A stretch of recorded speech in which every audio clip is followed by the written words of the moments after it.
it was a hot thing for a hot minute. It was just a little thing. I know, but your rooms were so popular, both. What happened? What is everybody? Like I told you, it was a thing. It was a short term thing. It wasn't supposed to be forever. It was just a short term thing. I know, but there was so much valuable information being discussed. It was so healthy and important for the community.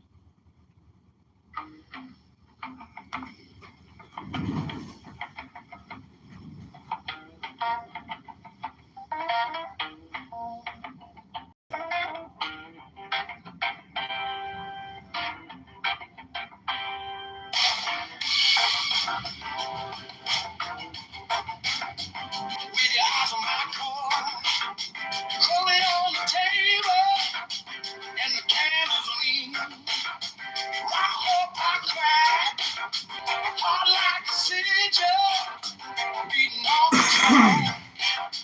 All power, power, all power, call it by name.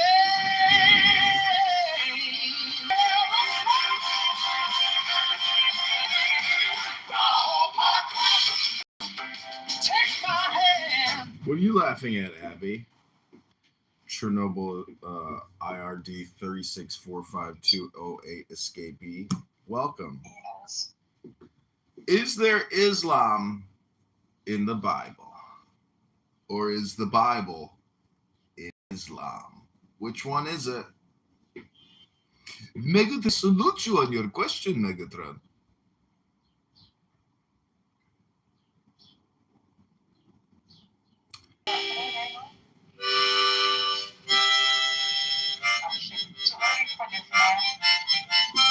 Too early for this? What do you mean? It's 7:53 in the morning here. What do you mean? This is prime time right now. What are you talking about? This is when the shit gets done. This is when the city gets built. Not on your time. My time it will never get built. I don't know what your time is. At the moment, We're having a good time. Like, like I said, it's a small position. I mean, it's not a super small It's like the position, but medical it's small where I can, like, write it off. And it was a fine. Everyone at any point, because like I watched it run up to $30 and I caught a falling down. So, welcome back to another exciting episode of Debating Muslims while Barth installs new doors in a bathroom. That's right, ladies and gentlemen. This is a hardworking American man making America great again, one bathroom door at a time. Good morning. So I'm also in the Bitcoin room, which I think is one of the dumbest, toxic, retard, R-word places on Clownhouse, and it's perpetual. It never ends. The Bitcoin room is a consistent. yes. Every single day they go at it. They got this big, fat, disgusting pig British. It's. You know who's back? Who? Isa. Isa? I knew she would be back. You can't keep her away. She's such a social butterfly, that one. I think you might have liked that news. No, I could care less at this point. Come on, John. No, it's true. My Clubhouse days are coming to an end because I found out a secret. Do you want to know what the secret is? Yeah. It's just stop talking. That's the secret. It's not really about listen to, which is the problem. It's actually me talking. That's the problem. Okay. You know why that's a problem? Mm-mm. Because it's a waste of time. Talking here is a complete waste of time. It is a But fucking waste of time. the value is actually in recording people. It's not in. No, it's also not recording people. Everything. No, that has to be the only value creation. That has to be. Me talking, Somewhat, yes. me talking here is not very valuable, but recording people, no, that's valuable. You think after like 500 years they find your Bro, recordings? once I log off the app, I no longer exist in this space. Once I delete the app, that's it. None of you no longer exists. It's true. Especially the squiggly guy, the squiggly lines in the audience. Yeah. Him that's not going to tell us whether Islam is in the Bible. That guy just wants to listen in. Guy, I'm no longer going to exist to him. I'll see him on the battlefield. I guarantee. Evil wins. Only see him on the battlefield. Whoa, man. I'm prepared, right? Afwan, Habibi, Habibi. Islam is not in the Bible. The Bible is in Islam, Habibi. No, listen, I'm just being upfront. Muhammad was the final revelator, the last messenger. We'll see if he can run faster than an Apache helicopter. Hello. A bit of, about Islam exists in the Bible or not. Why the Muslim, I am as a Muslim, why I care? If it's Islam, because you asked me about the Trinity, I'm asking you about where is the continuity in order for your so-called prophet to be a prophet of Abraham, Isaac, and Jacob. Yeah, why it's still, if you want to say continuity, in what sense, that's the first thing. The second thing, I can say you don't have any continuity between the prophets as a Christian or as a Jews. If you are relying on the Bible, wait. I'm answering a question. If you are relying on the Old Testament or the New Testament, why on the hell anyone care if you are saying anything in the Bible, in the Old Testament, in the New Testament? Even if this true, even if you that the prophet is the last prophet, anything he gonna say Was he the last prophet? Wait, he gonna be true, and he gonna be the termination of what in your book is true or false. So anything. There you go. So where is it? There you go. So because you made that comment, anything for right to ask you where is Islam in the Bible? I'm not here to teach you English, my friend. Anything the question. You want to answer the question? Let me know. I'm gonna listen to my lecture because you guys want to lecture and then walk out. Yeah, you say, I understand that's my question. I'm gonna answer. Do nausea. Oh God. Anything. Nausea is? The Quran is nausea. This is what you're gonna do right now. You're gonna give me a lecture and you're just gonna walk out. I don't know what is nausea. Let me answer because I think you're a Zayman. The way you think, I think you're Muhammad is not a problem. Assalamu alaikum. Yeah. Wait, anything Muhammad is not a prophet for. Why you don't let me answer, Zionist man? Wait. Hurry up. Because I answered. Let me input on this situation right here. Why anyone Let the guy answer. Islam, big homie. Homie. Chill out, big homie. Yo, big homie. What's happening? Let your boy finish, man. Okay, now, as a Muslim, let me answer. Now, as a Muslim, and don't interrupt me. As a Muslim, as I said in the beginning, why anyone with the help? Shut the fuck up right now. I can remember. Shut the fuck up right now, go ahead. If it's the Hong Kong May 31 or if it's New York mid-June auction. I think it's in Hong Kong. There's a Homie, why'd you do that? Why didn't you let them finish, man? My bad, bro. He talking that Muslim stuff. He ain't acknowledge. although that whole AHA thing is like clearly there are politics, obviously. And I am close about politics. You said what? Are you a Muslim? Are you a Muslim? Yeah, bro. But this AHA is You follow Elijah Muhammad? the result of some politics. You said am I what? Do you follow Elijah? There's, outsiders, there's people who No. are not as well accepted or rock the boat. Yeah, it's just like the whole Holy Trinity bullshit. Yeah. I don't give a shit about that. I mean, it's either a heck of a watch, we like it or not. That's it. Well, that's questionable. The main thing is called polymesh. The last one. Oh wow, that's a shit coin. Polymesh. What's a shit coin? It's a Canadian ICO, Polymesh. No, go look at the watch and type in Ming polymesh. It's a bracelet. I get it. I'm just saying Polymesh is also a shit coin.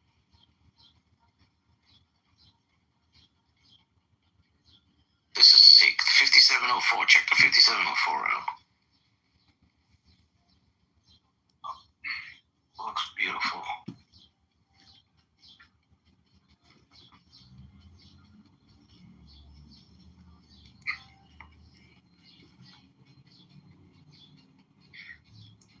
He also collaborated on a tantalum bracelet with Shapiro, and it does look amazing.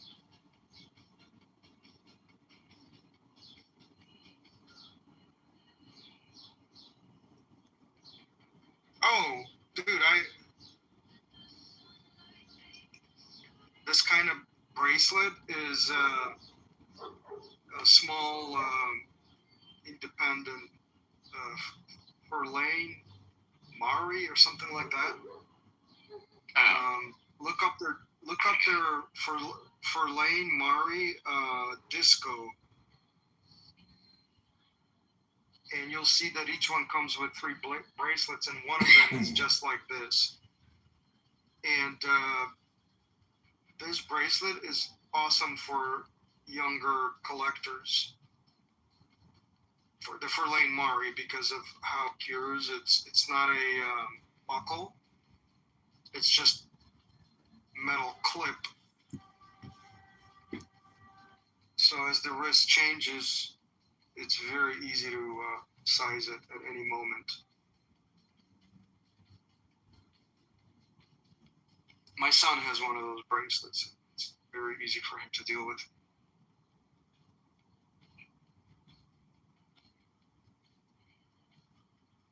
This one's titanium. This mesh. Yeah.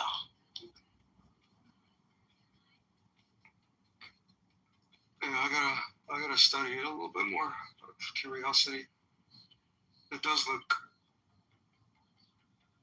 It's not an easy one to make.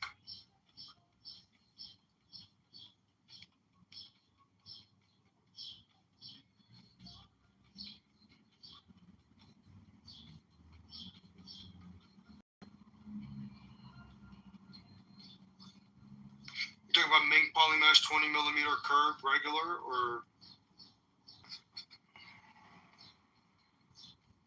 it's inexpensive, dude. It's got a blue dial. What is it? $1,200, $1,500. The only problem with Ming, I was just doing some research, is that they don't.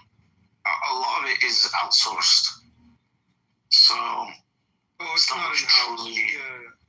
A lot of it would be like independent, or I mean, not true independent, to be completely in-house.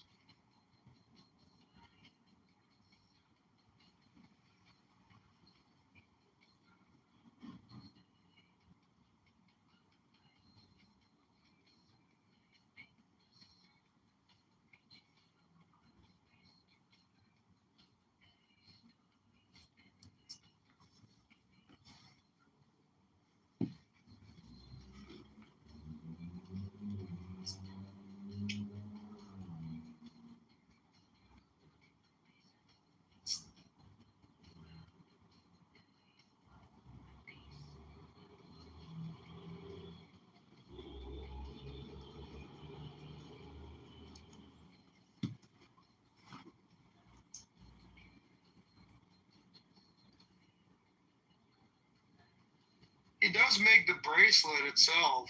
Did you see? Yeah, that one. You could just buy the bracelet and add it to whatever watch. You can have some fun too.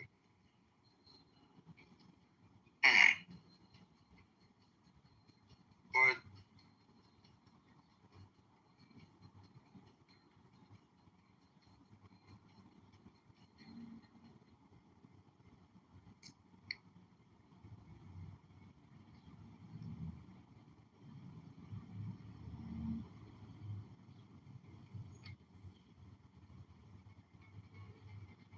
First 3D printed titanium bracelet strap hybrid. Wow, okay. That's pretty interesting. 1,742 components.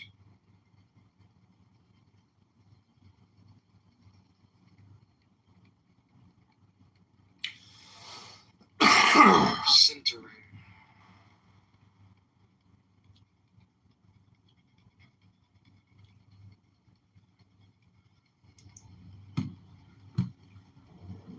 Okay, so this is true 3D material printing, not just like extruding melted plastic, deposited layer at a time. Extruding molten plastic.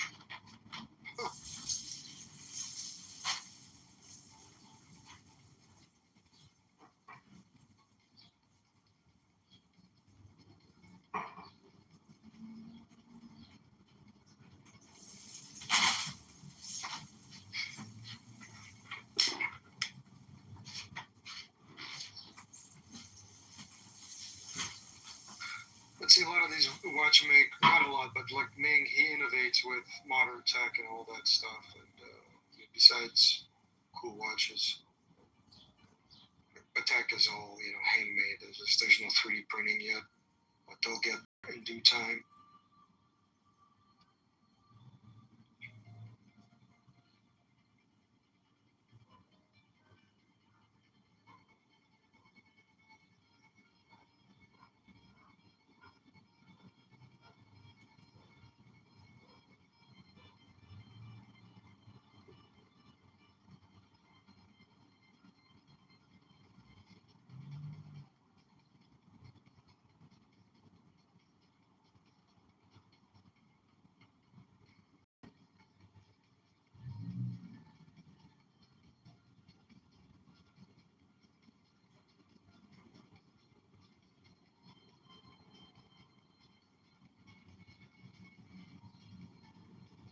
Did Trey pull his thumb out of his ass yet?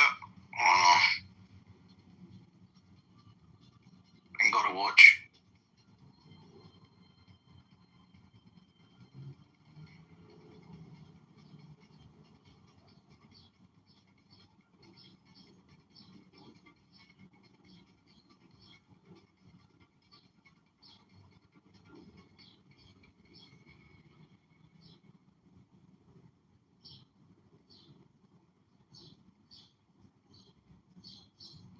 What was that, British? Did you buy a watch yet? No, I am not in Texas. I'm flying back today. Okay. I don't know how many Rolex distributors they have in Mississippi. Oh, I got plenty.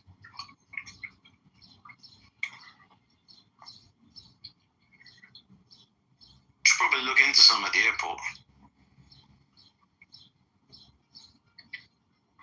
You think their airport has Rolexes in Jackson? I don't fucking know, bro. What type of shit hole you come from? No way. No chance. No chance. I was just trying to be nice. I appreciate that for even giving Mississippi a chance to have a Rolex place at their airport.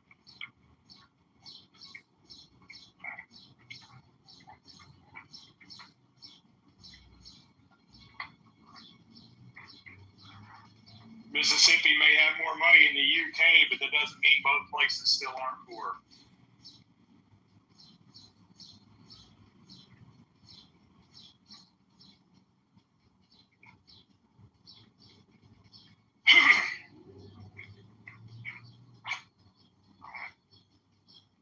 How you feeling, Trey? You all good? Yeah, good. Get the bags packed.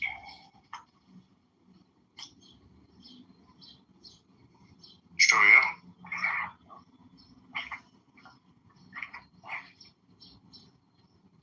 Shall I get your blood pressure going again? I can post that picture.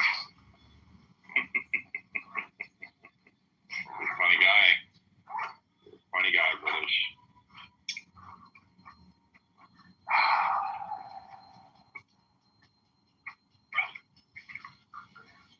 All right. I don't even know what fucking time it is now. What time is it, fellas?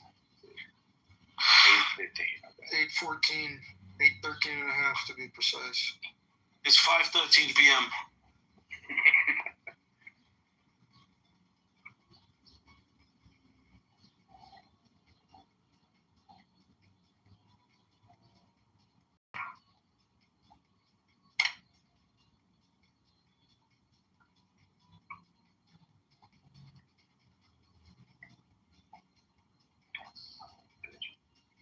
I inevitably, no matter what, leave one important item at my mom's house in Mississippi, and I'm trying to avoid that.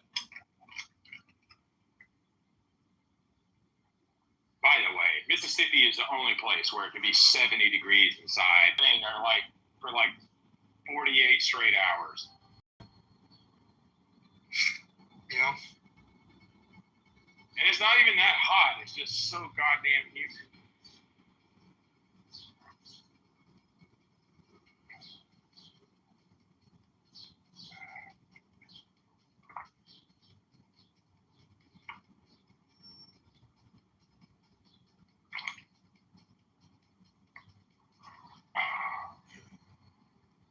Hey, Mama, you got the housekeeper coming today? Oh, shit, she's outside.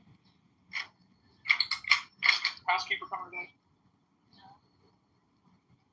Told her not to? Oh, okay.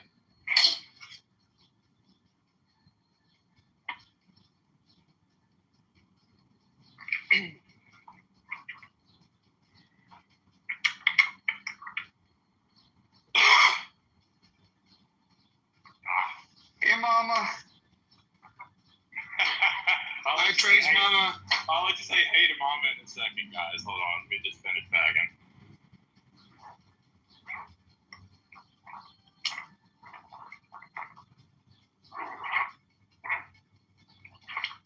Does she know you won? Yeah, I told her like a week after. I told her like a week after it happened. I told her. What did she say? Oh, well, yeah. She's incredibly happy and proud. Good, good, good. You should tell her this is why I'll never win with your support. Did I tell my mom what? You said she's incredibly happy and proud. Yeah. That's why you will never win with her support. You need my support. Oh, I see what you're doing. That's hilarious. Is she happy and proud of you or Eileen? For putting up with me till I won one? I mean, I would be that proud if my son earned a career average of $500 a year, but I would be of his wife that stuck it through. $500 a year? Disrespect. I'd just like to say, as a NACA shareholder, I'd be happy with $500 a year. I just want to say, as a NACA shareholder, I'd be happy if we just went bankrupt at the end of this conversation. NACA shareholder, British, you would just love to actually have your physical shares in your No, I possession. don't want to. This sounds like a support group meeting in the morning. Like a... Yeah, it's all right when someone tells us David Bailey's the future and the tax loss harvest is their fucking shares. I got the tweet. I got the tweet.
god, I got kicked.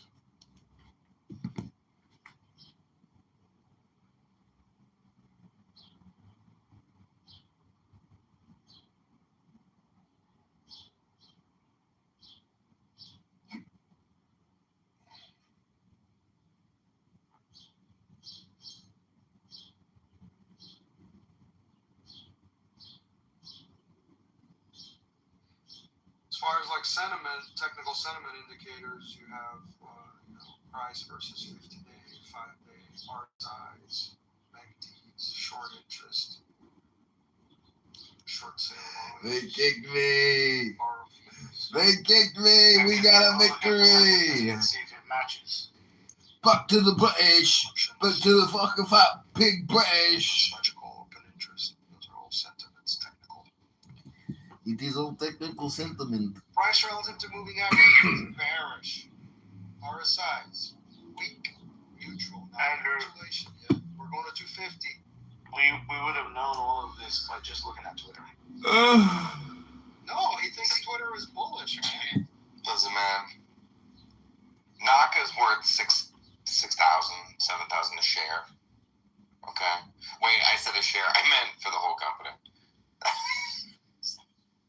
None of these things really matter.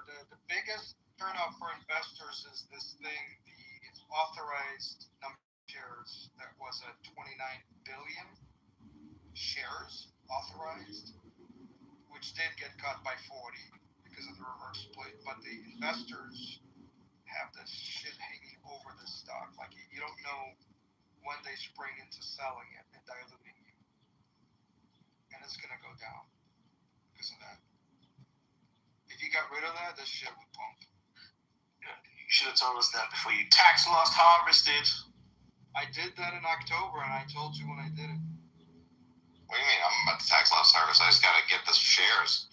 I'm about to We should all- take a loss. We should all be tax loss harvest. They're so Well, yeah, when you're in a no tax jurisdiction, you just have to take the L. Yep. The price Just is take so the low, fucking they L. won't even give you your shares anymore. They're gonna say it's not worth it. That's absolutely fantastic. You know, that is the problem about being, at least like when you're taxed, you get into a positive, but you're not taxed, it's just all negative. Pure Yeah. Yeah.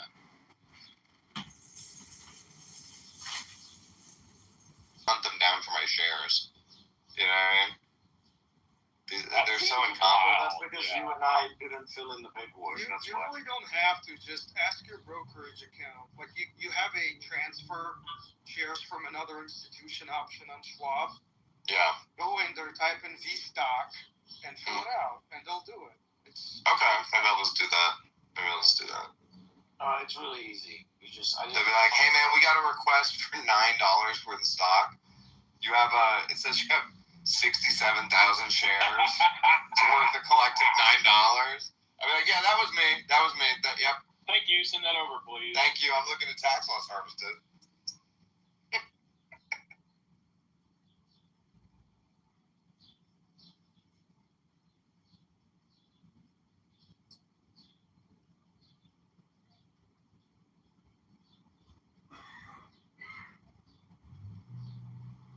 Andrew, I'm going to send you a picture of my tailor just made me something super cool for my watch.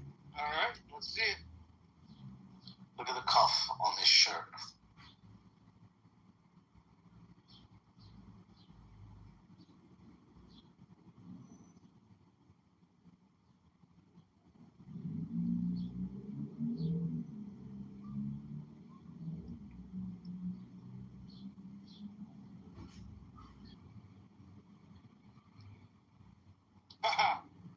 Dude, I love it. So when you bring your arm up, the watch is like perfect visibility.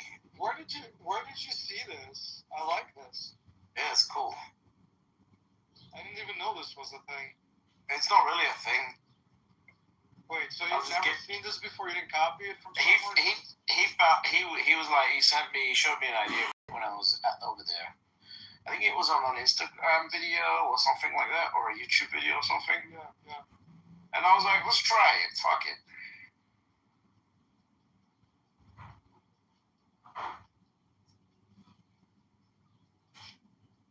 I like this.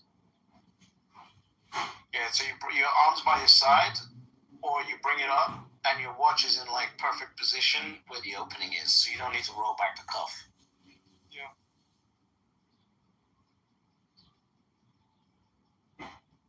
You have to fiddle with it, exposes it as much as you want, it just covers it back with it. Yep.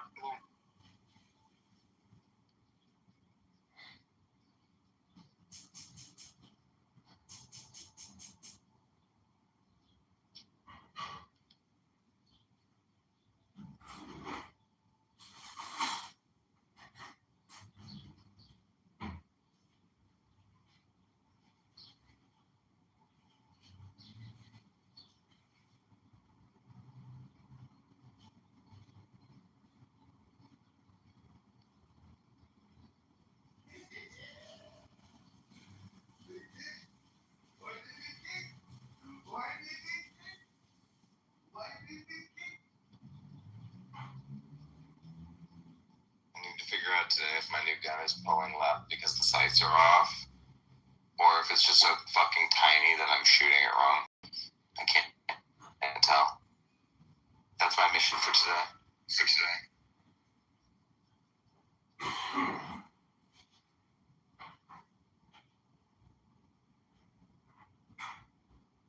Which is a good excuse to go back to the range. 365, little tiny thing.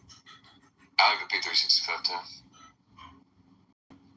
That's the P365X macro is my main carry gun. But this is for the pocket when you're like wearing swim trunks, you know? Yeah, I heard you talking about pocket carry yesterday. In the desert, we need a swim trunk gun. Put in your board shorts. Gotta stay ready, bro, at the pool, bro. You know? Never know.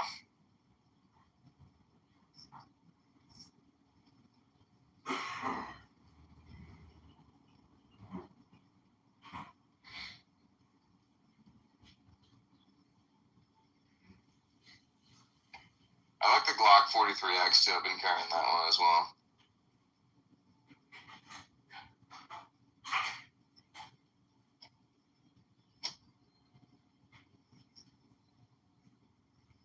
By the way, guys, Casey sent me a picture this morning of him after a long night last night. He was celebrating hard yesterday.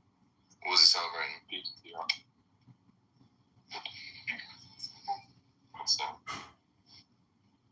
What are you short Bitcoin or something? He was celebrating because of his iron run yesterday. Looks like he's having a lot of fun.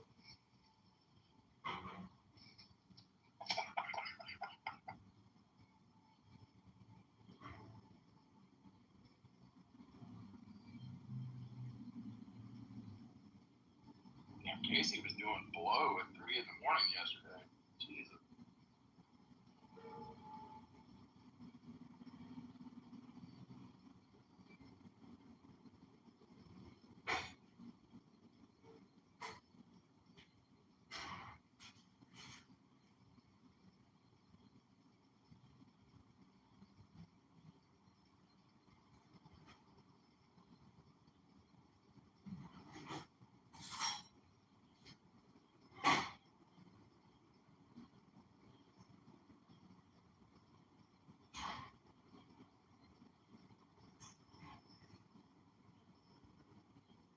Oh, there he is. Casey, are you okay, man? You're going to be up this early.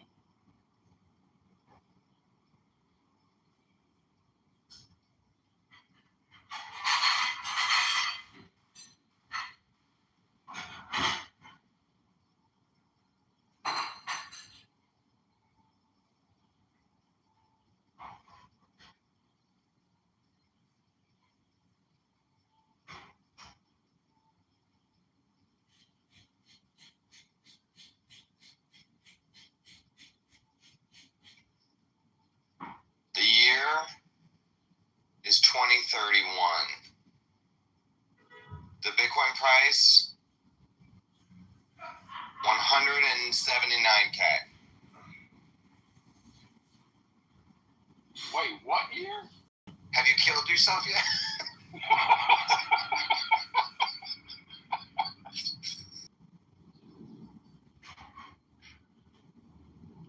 Bro, I swear to God, if the next run gets us to like 180, I'm gonna be fucking so pissed. I'm gonna be so pissed. The days when Bitcoin was up like fucking a bajillion X. From 2015 to 2017, those were good times.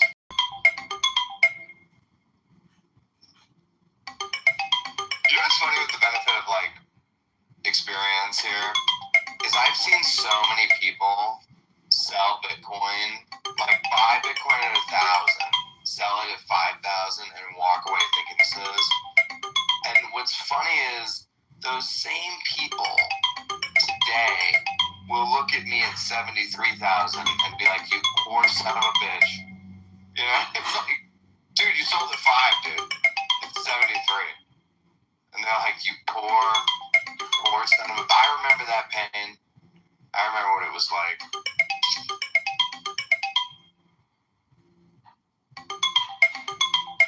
Seen them all come and go, you know?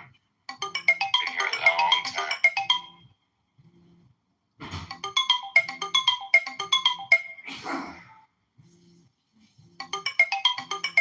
It'll be just, at the end of the day, it'll be just me, Andrew, John Seth, and Michael Saylor.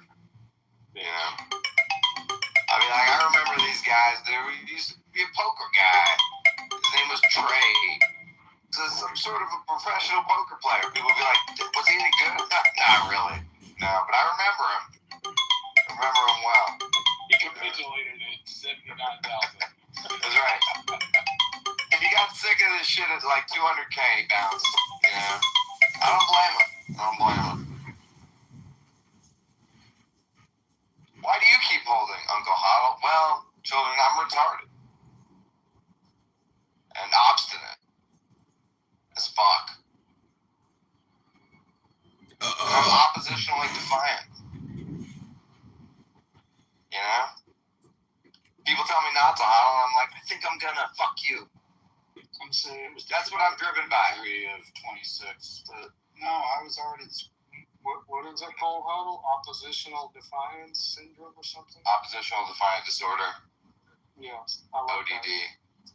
Yes. Or in your case, Andrew, it's just called being Slavic.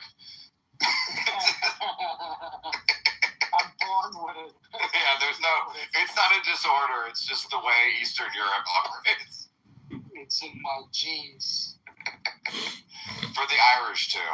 We're also born oppositionally defiant. We're like, yeah, that's what you think I should do? How about fuck you? There is some sharing of genome between Irish and Yankees. Is that true? Are the Ukrainians Celtic as well? There was a little bit, yeah. Yeah. And it is expressed in my gene, and it's higher than the Jewish one, so it's real.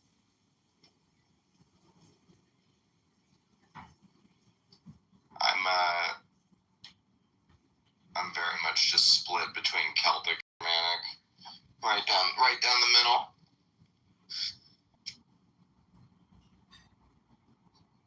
But they're barely Slavic. Polish is like barely.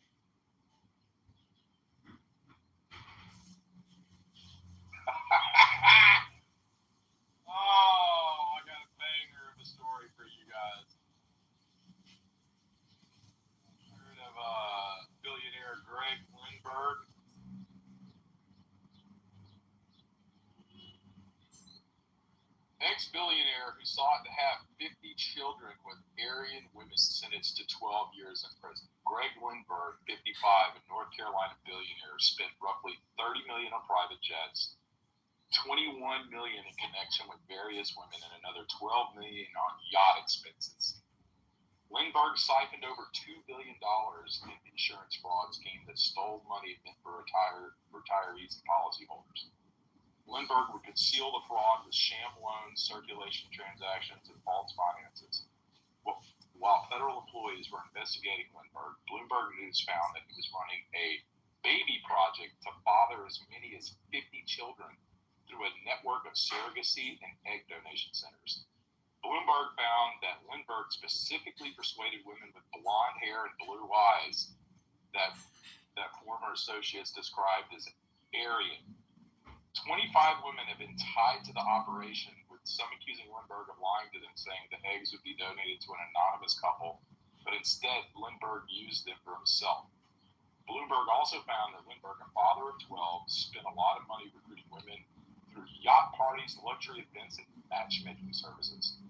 While operating these events, Lindbergh would run surveillance that conducted background checks and monitor prospective romance partners. Lindbergh sued Bloomberg for defamation, but the case was thrown out by a federal judge in Florida. Court filings revealed the bizarre personal notes about living to 120 with longevity research and cloning.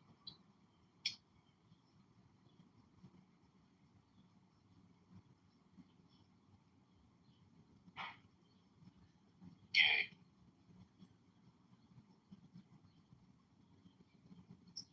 This goes to show you, some people just shouldn't have money.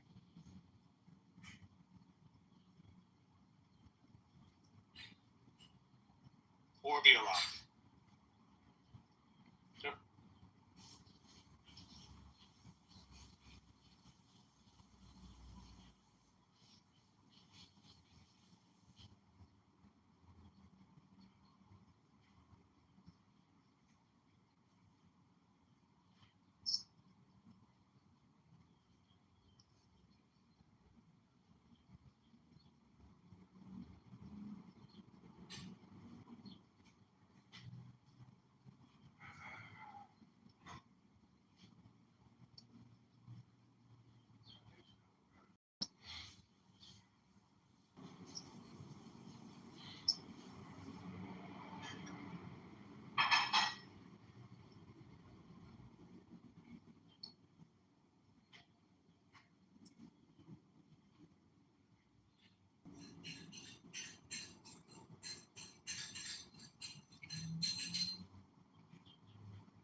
I've been no more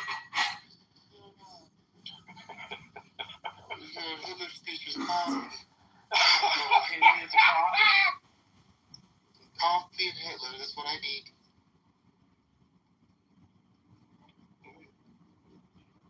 There you go.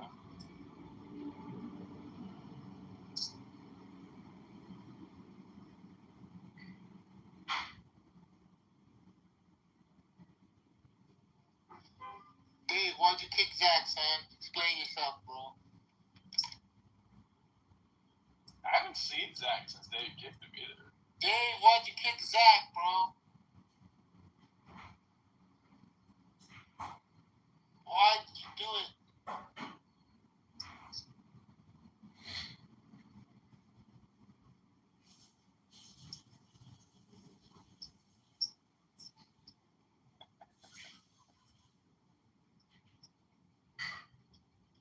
He heard the spinning dreidel in the background when he was talking. Zach is one of the coolest Jews on Clubhouse. Defending Zach. You can take G off, but I'm defending Zach. Damn. Take G off, though. I don't know, man. I think Geoff, he operates from like a different like I think I'd take Geoff over Zach though. Oh, sorry, Jimmy. Yeah, no, I got super triggered. And they had me on speaker before they opened up the shop. They called me back. That's good.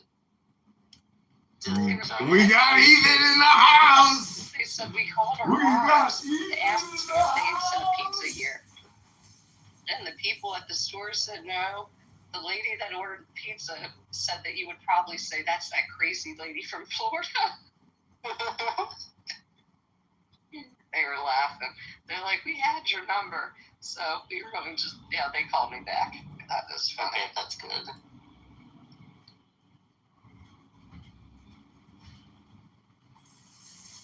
I can't believe the pizza shop started laughing about it. Everybody laughs about it. I mean, these are the unfuck your truck guys. I mean, it's a very small town. Woodward, Iowa. Uh-huh.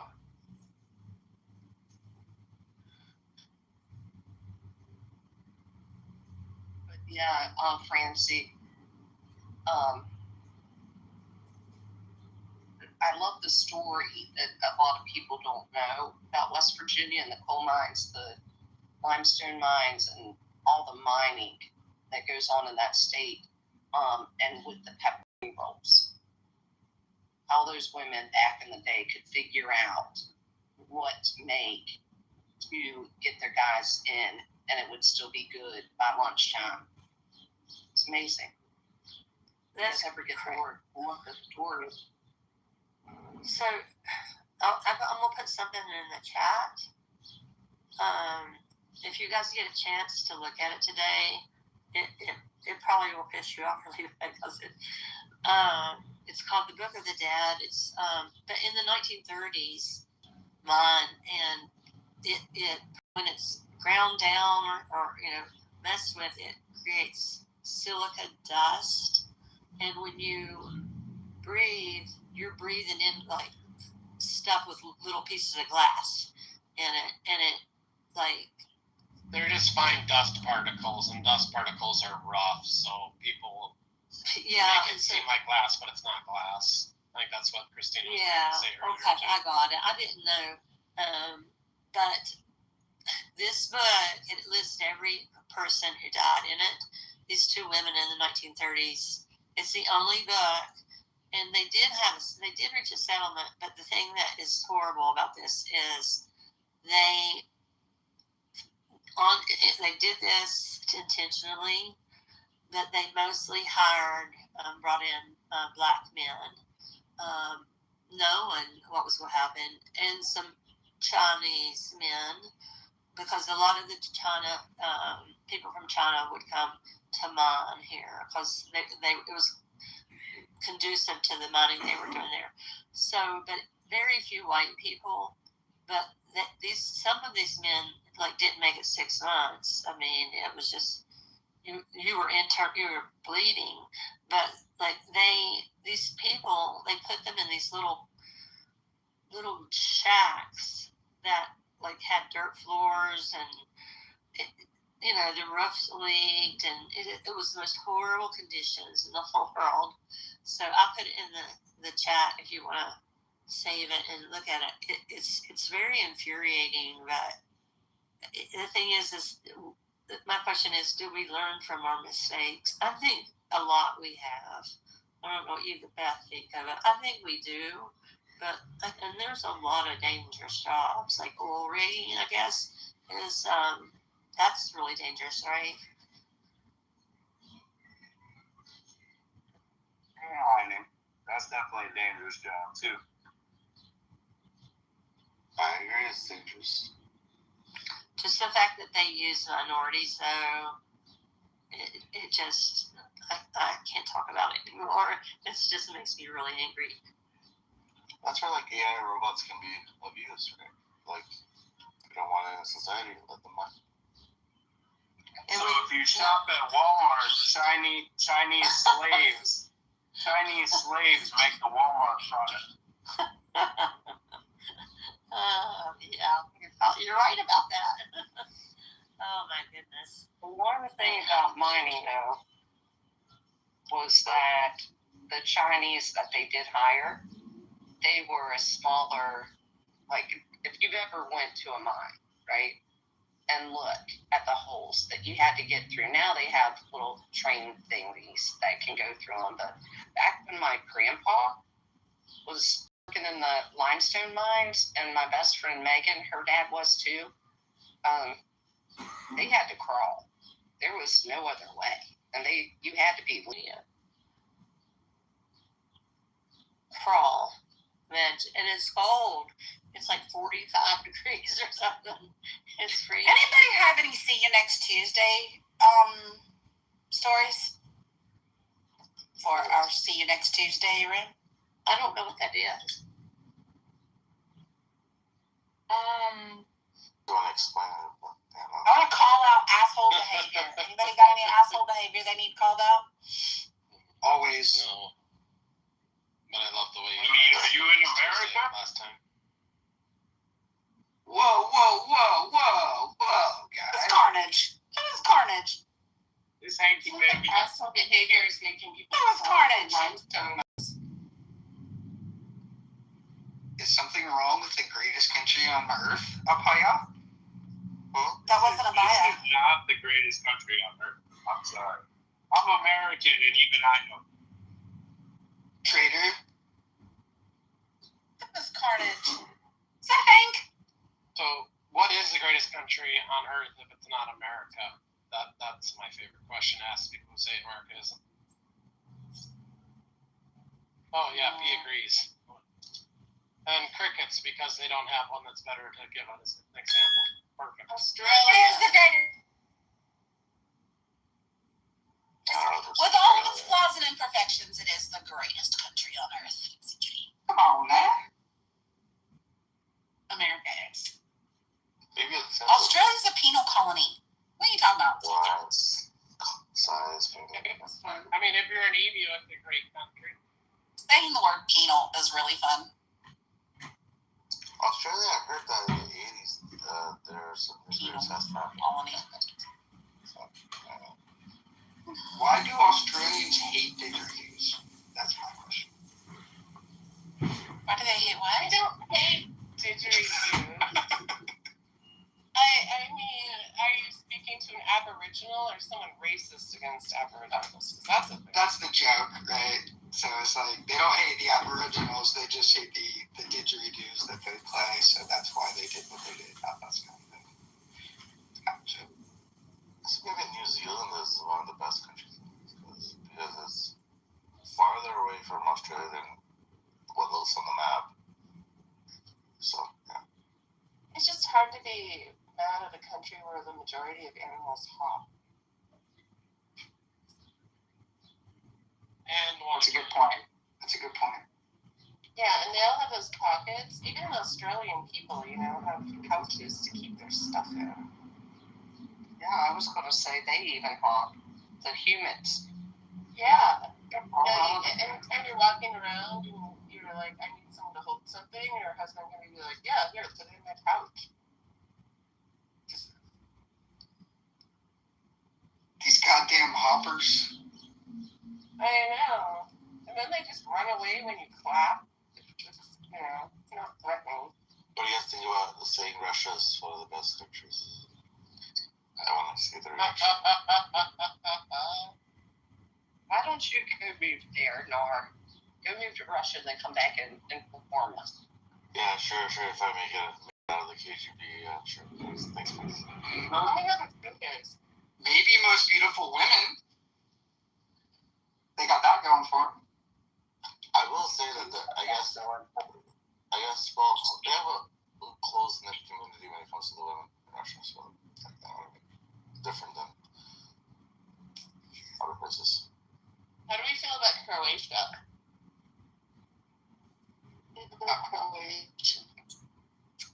You're Croatian?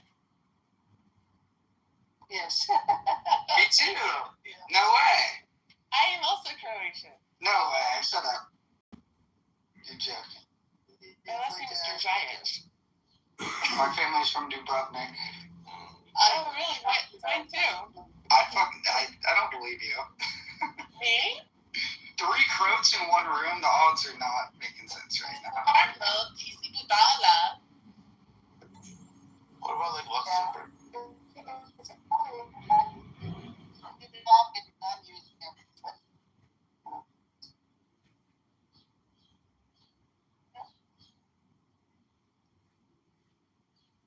I'm changing my reason, Monica. I'm changing my reason.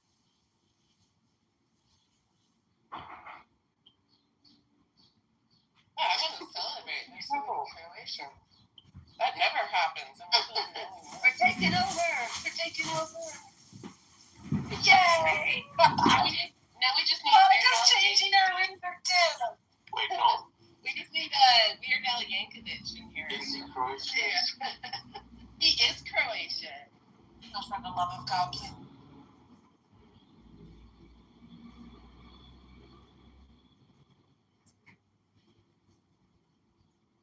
Thing is nothing more than just this metaphor, functionally speaking, right? And if rape is defined, technically speaking, if rape is defined as the forcible sort of like sex from one individual to another, right? Then if that's the room,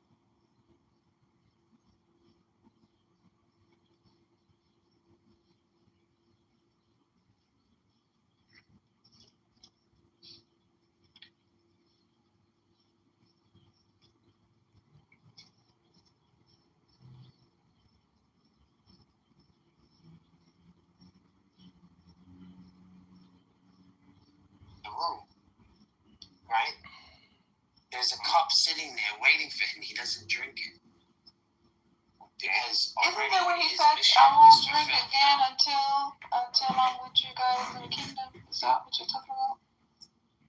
When so there's the four cups referencing here. Yeah. Yeah, you want me to give the information of the song? No. I mean, you can, but I know what you're saying. I was just saying. It's Yes. So they usually like. I think this is mentioned. A lot. And this is mentioned in Luke here. Let me post it at the top so you guys know what I'm talking about. I think that also like mirrors the Galilean marriage thing. That's what he says. It resembles a symposium. The symposium. That's what he says. He don't know the hour because in the culture, only the father is the one that sends the son to go marry the bride. I don't know if you've heard about that as well. That's very interesting.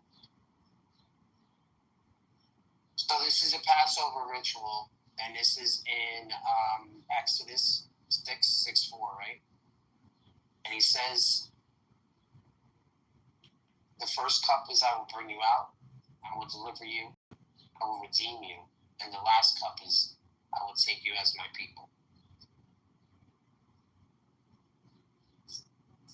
So, I just wanted to let you know, because I think a lot of this stuff kind of slips by, even though if you see them using the apologetic. Sometimes, Omar, you're smart enough to ask them, like, what is this? What does the cup mean? And I think this cup, because they're using a reference, right, to say that he's praying. He knows there has to be a sacrifice. So I just find it funny because I hear these like, apologetics going on all the time, and they love bringing this verse up. But the verse is literally talking about him being crucified and dying. And saying what? This is the verse where he's bowing and he's praying. And he's like praying to the Father. Yeah, saying he prayed like a Muslim. Look, he bowed down. Yes. This is about the crucifixion. That is that. I know that there's explanations for that, how like there's his human nature and you know what I'm saying, right, A? That's why I brought it up. Yeah, I took a screenshot of that information. It's so nice. Thank you for that. I don't. We should at least explain it. Explain to them what Omar should explain to his friends do, because he doesn't. I'm not gonna explain anything to anybody. They hate me. Why they hate you? Why? We have like theological differences. I think that God is a substance and he's temporal and spatial, and he has direct causal relationship to existence, and there is like a boundary between him and the existence, and he exists in a certain direction and stuff like that, and they think that's like blasphemy. So, well, the Trinitarians are going to say that Jesus did this for his ministry, because once he has a glorified body, he doesn't suffer anything. No, I'm talking about God, like the Father. Yeah. Well, that's what I'm saying. And that state when he's man before he resurrected, he's in that state. He's in that right.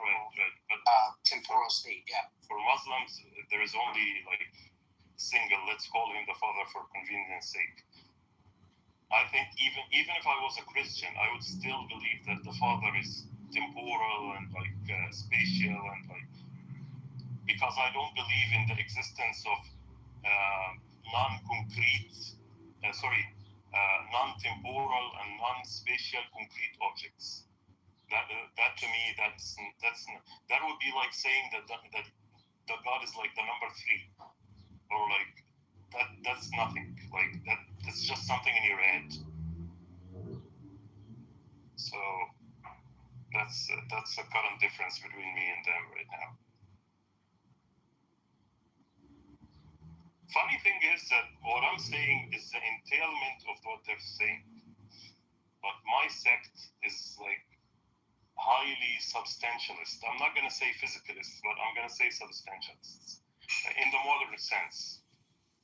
But they don't like to commit. They tell you like, oh, these words weren't in the Quran and the Sunnah. Yeah, I understand. I get it. The words themselves didn't, but the meaning is clear. Like, there's no dispute that this is what Ibn Taymiyyah believed. If you translate it to modern philosophical language, that's what he believed. I don't know why we're embarrassed of it. Like, I don't get it.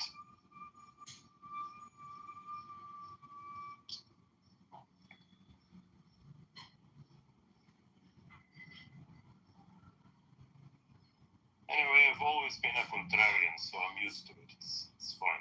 I think it's going to be that way, so am I. A little bit of a contrarian. Yeah, I've noticed you're a contrarian as well. Oh yeah, big time. They hate me for it. I'm too much.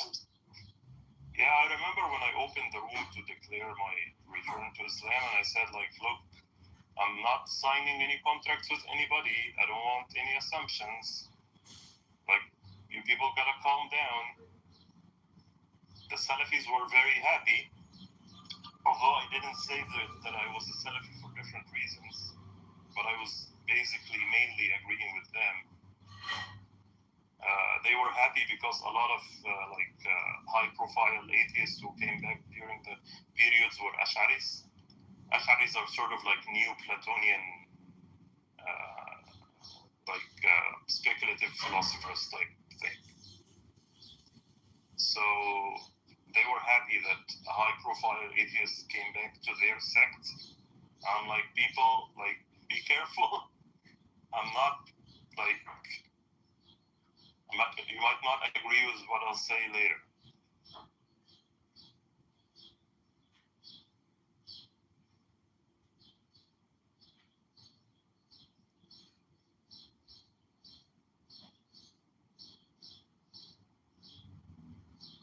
Anyway, how are you been doing? I think that we take more of a literal interpretation of the Salafis. I wouldn't say the Salafis are literalists. They're more, I would say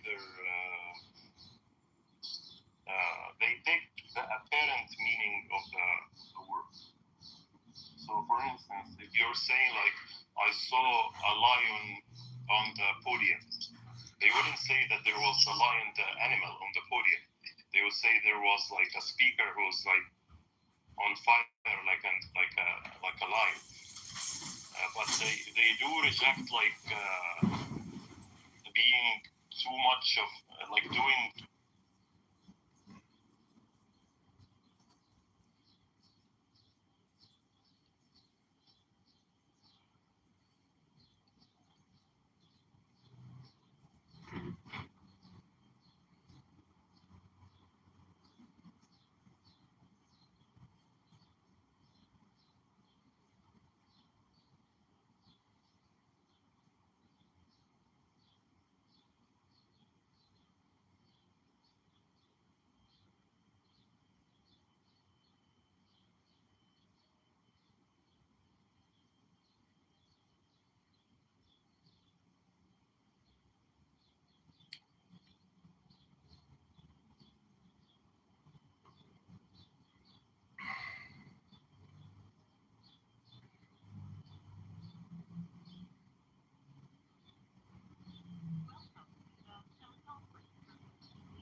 including you. You are joining your conference as a participant. For a menu of available commands, press tab on the slide or the agency.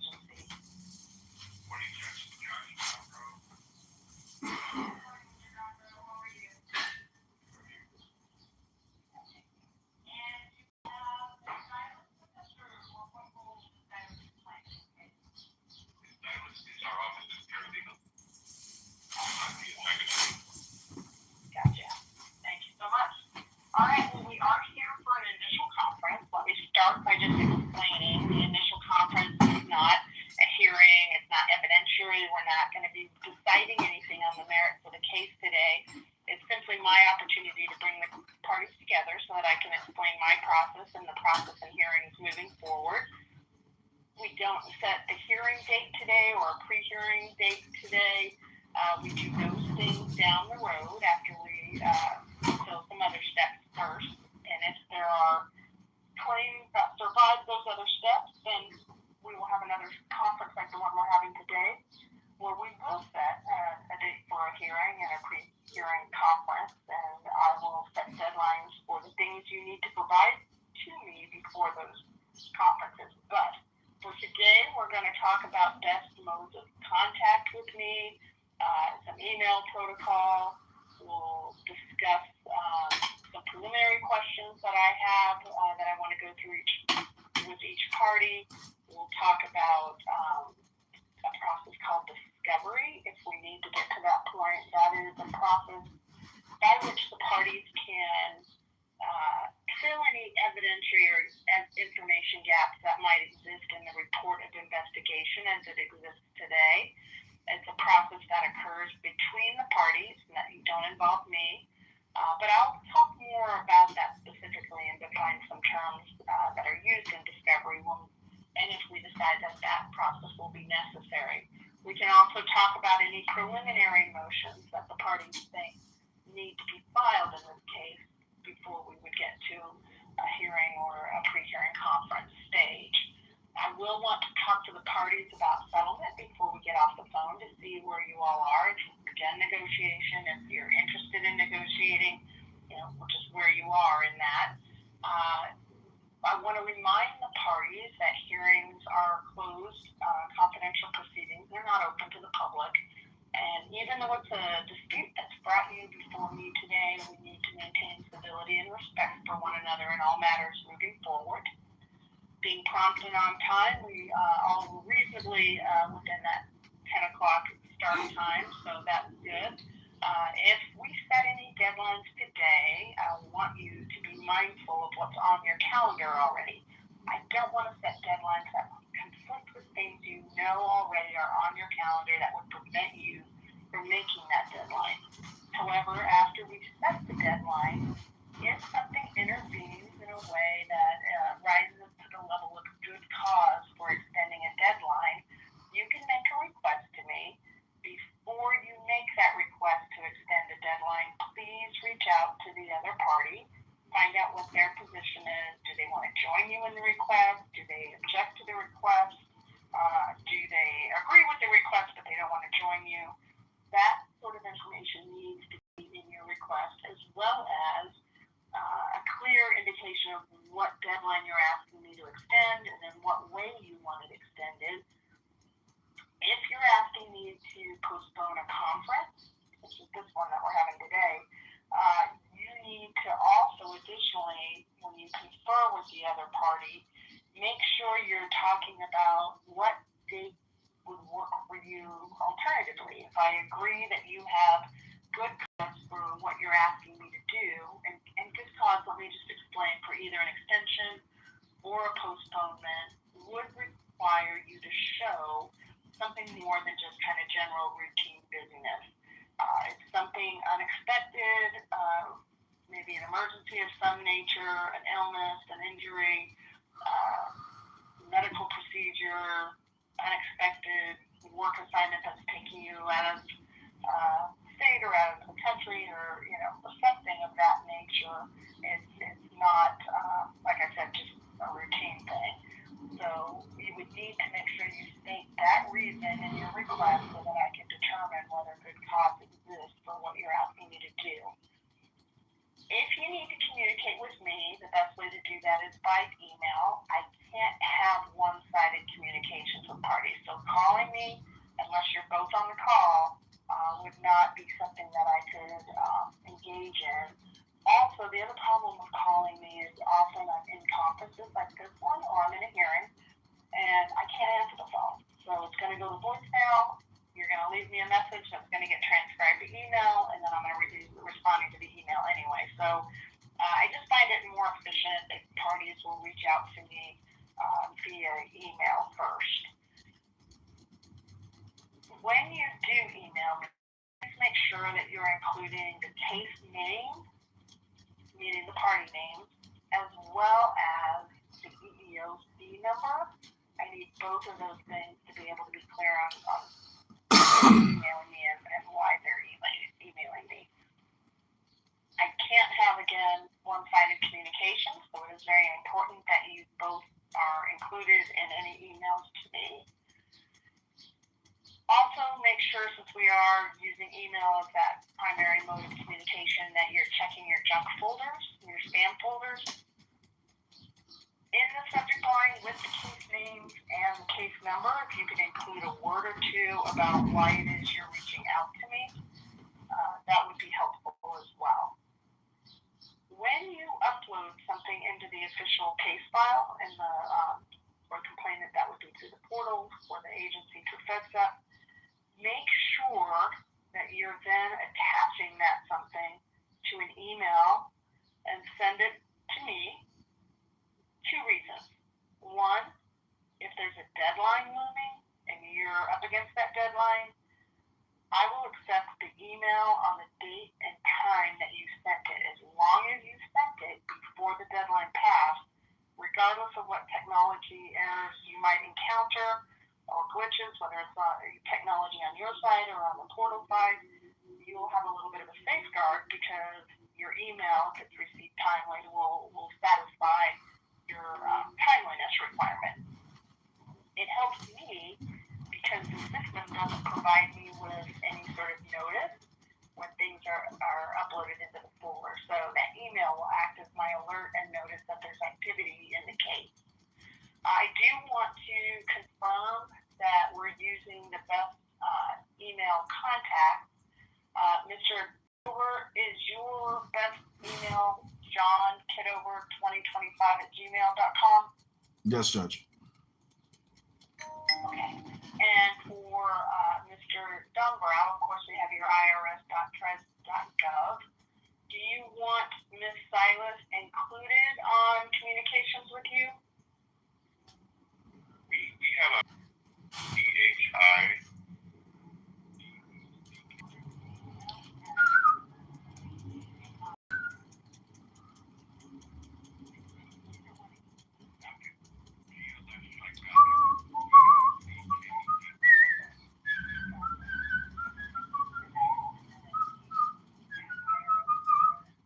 irscouncil.trez.gov?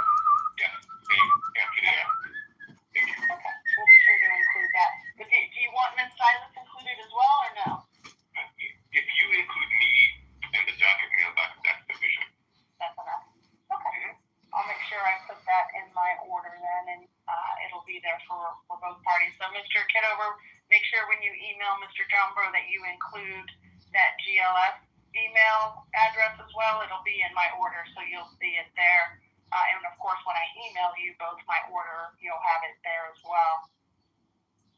All right. Mr. Dunbrow, any concerns with service by email as I've described? No, Judge, no concern. Okay. Mr. Kitover, do you have any concerns with receiving and sending things by email in this case? No, Judge. Okay. I want to go ahead and do a little bit of a preliminary exercise. When I do this exercise, I do it one party at a time. That's mostly to make sure I'm not misunderstanding who's talking, as well as to make sure we're not talking over one another. So don't read anything into who I start with.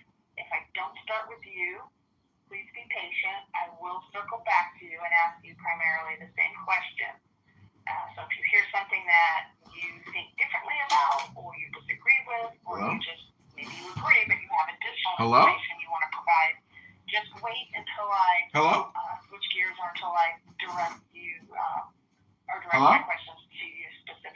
Hello. I am going to start with the agency. I want to first confirm my understanding of the record with regard to what was dismissed after Mr.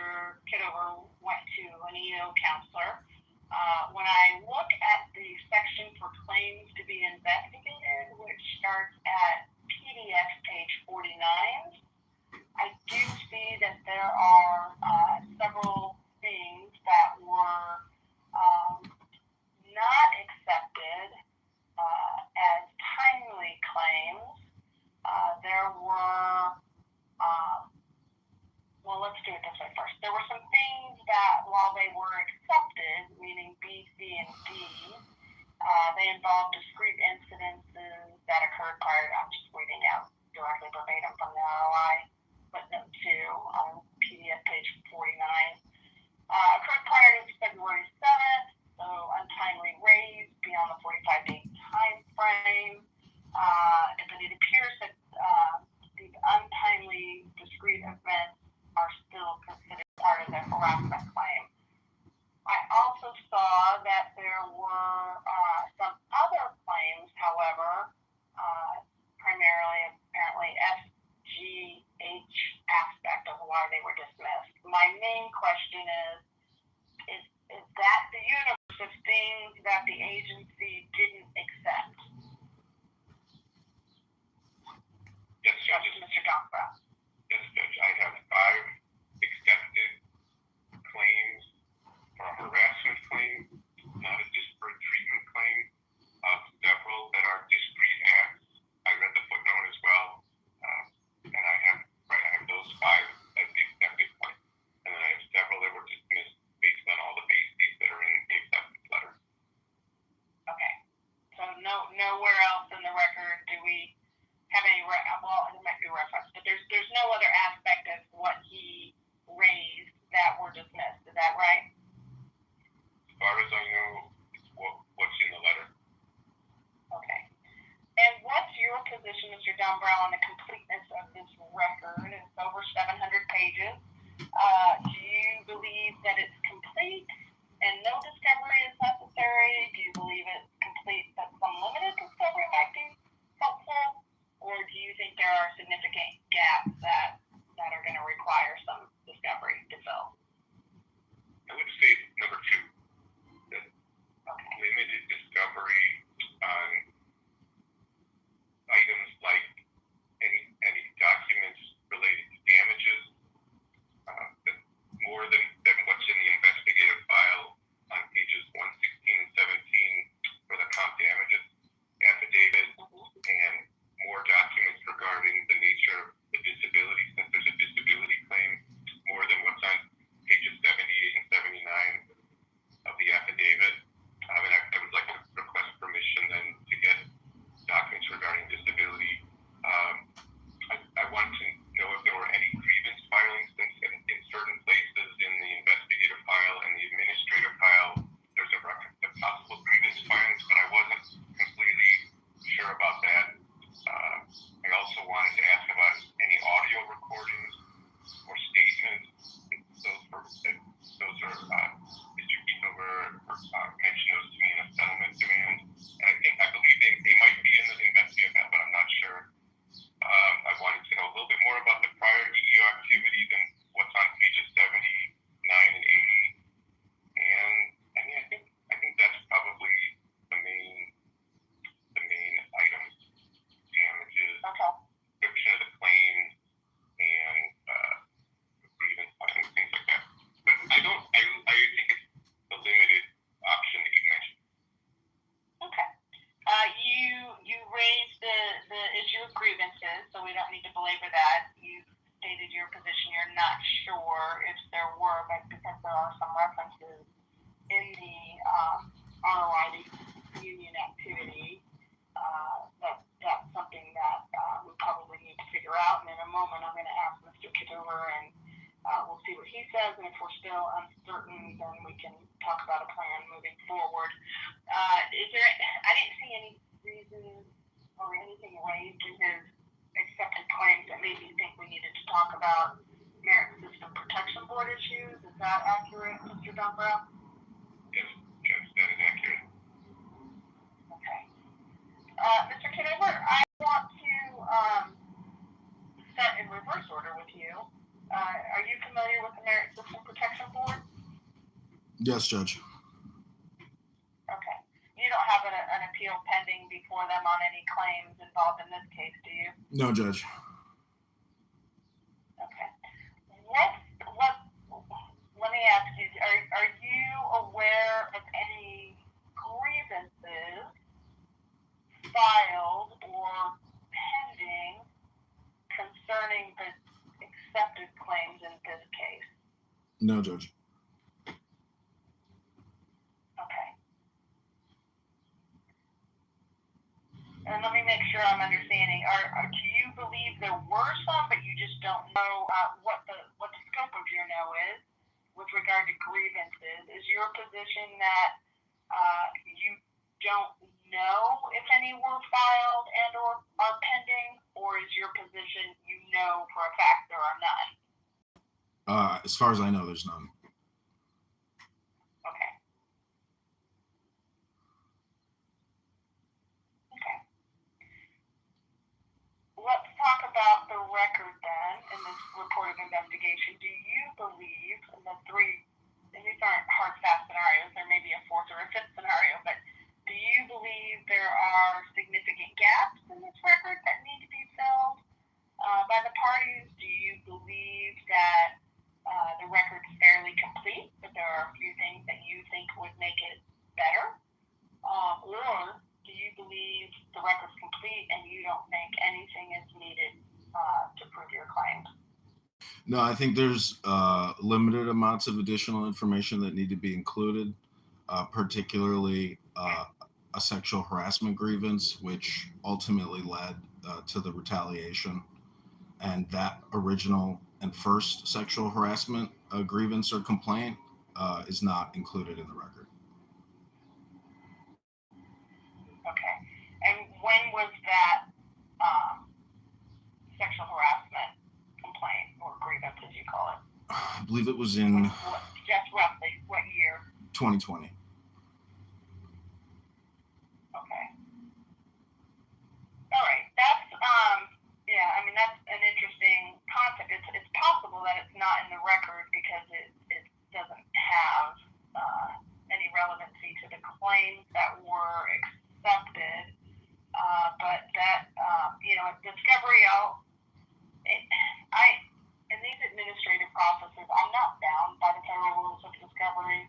So, if you all were in federal court or state court, you might find discovery handled a little differently, and there might be different scope of discovery.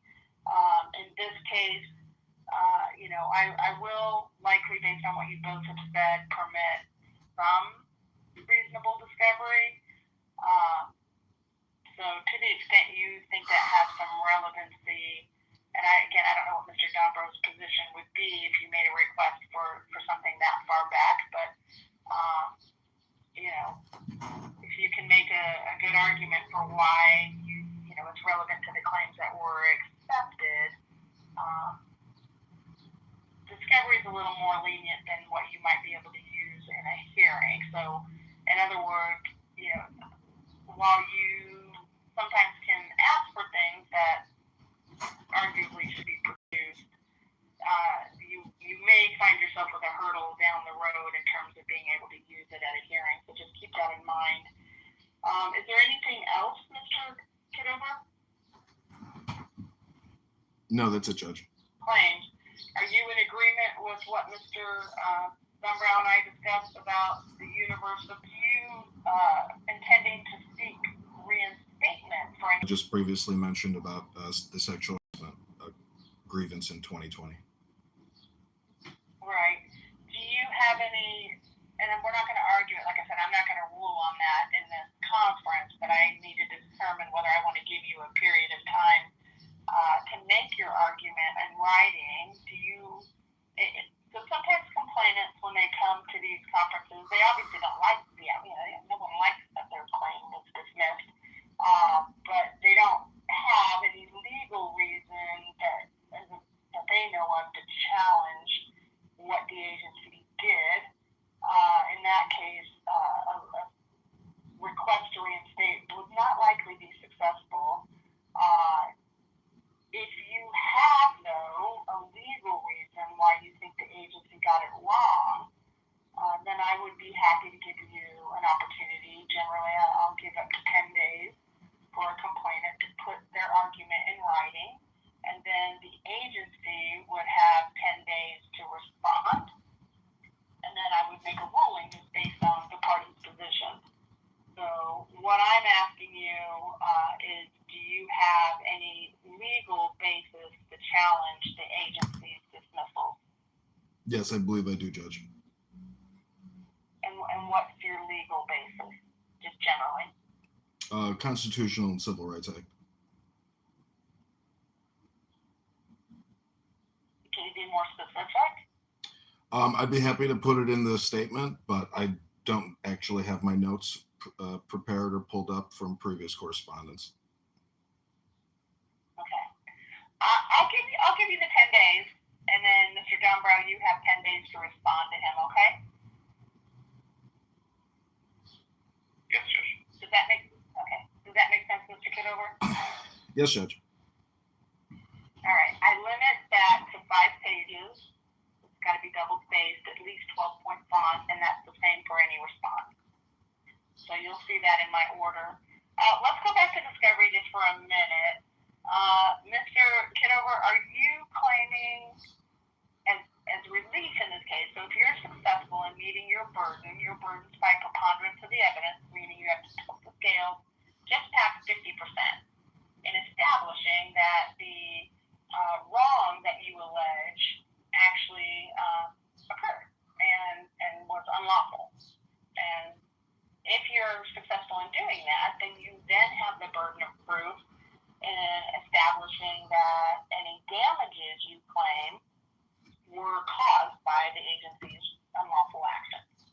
So you have kind of 2 steps you have to get past by preponderance of the burden or preponderance of the evidence.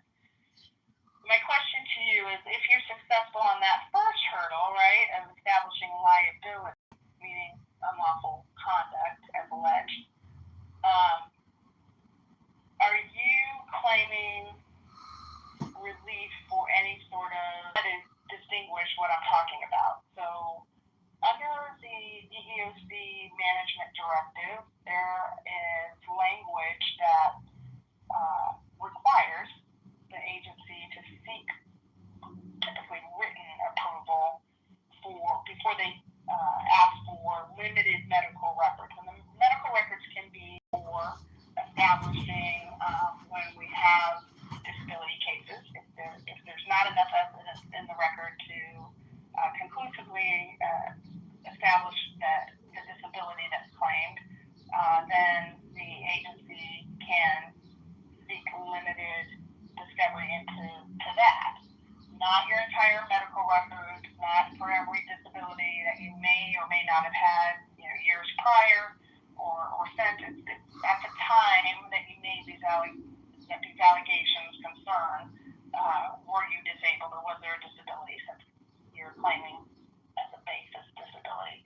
But there's a second area that agencies can request some limited medical records, and that's if a complainant is just seeking relief for an actual injury or harm, so either physical, mental, emotional.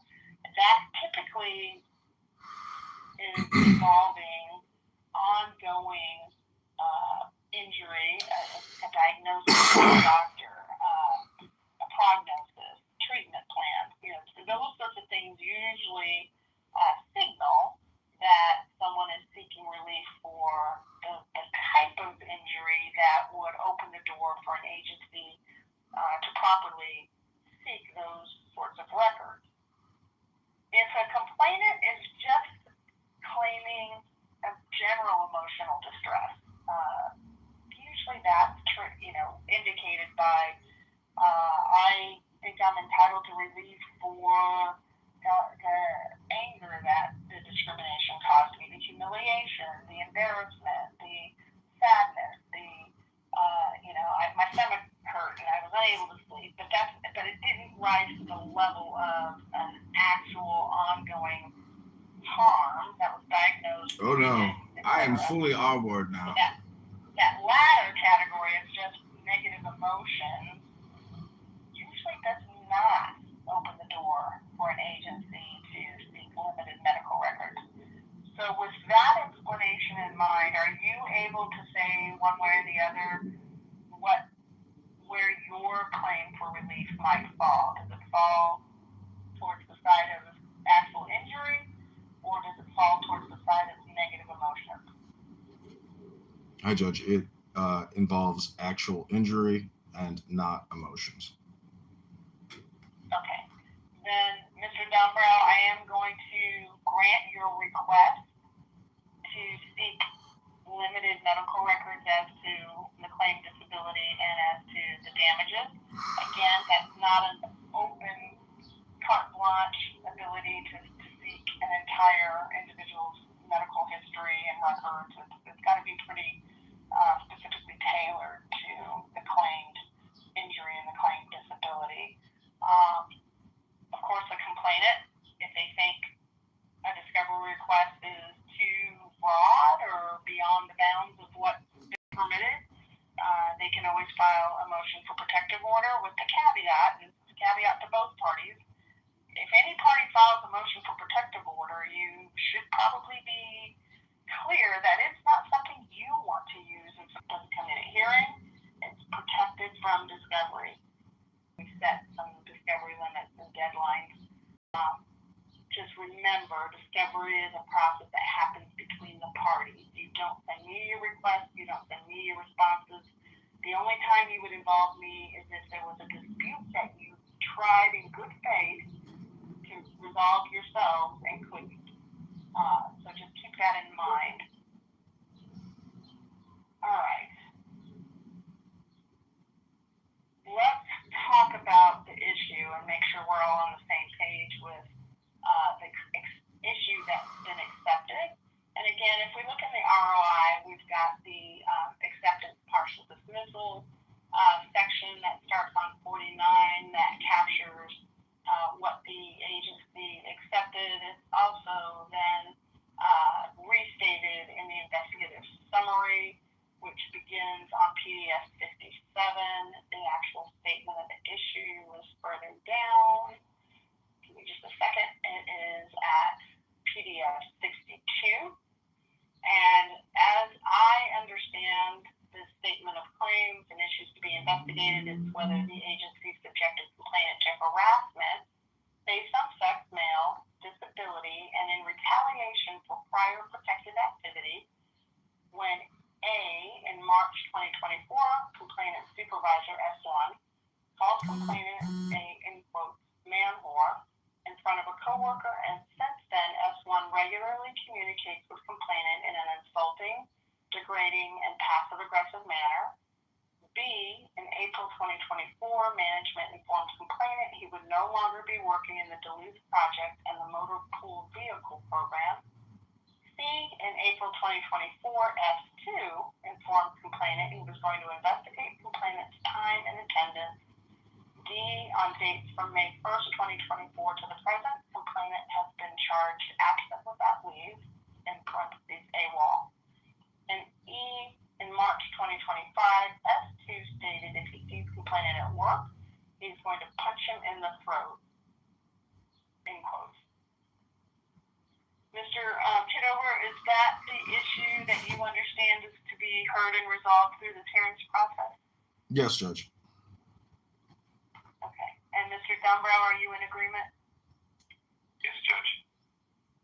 Okay. Mr. Kitover, do you have any other EEO matters that are pending either at the investigative level with the agency or with another administrative judge? No, Judge. Okay. All right. Let me ask you both. I'm going to start with the agency first. You know, when a complainant has indicated that they want me to reconsider some dismissed claims, sometimes it makes sense to hold off on discovery just long enough to resolve that. Because sometimes if we reinstate claims,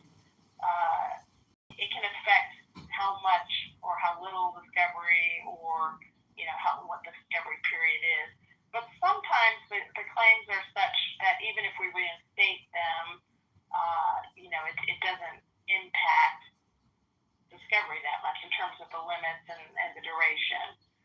Do you have an opinion? If Mr. Kitover is successful in convincing me that his dismissed claim or claim, part, if he's even partially successful, do you believe that would warrant more discovery or different deadlines and limits on discovery?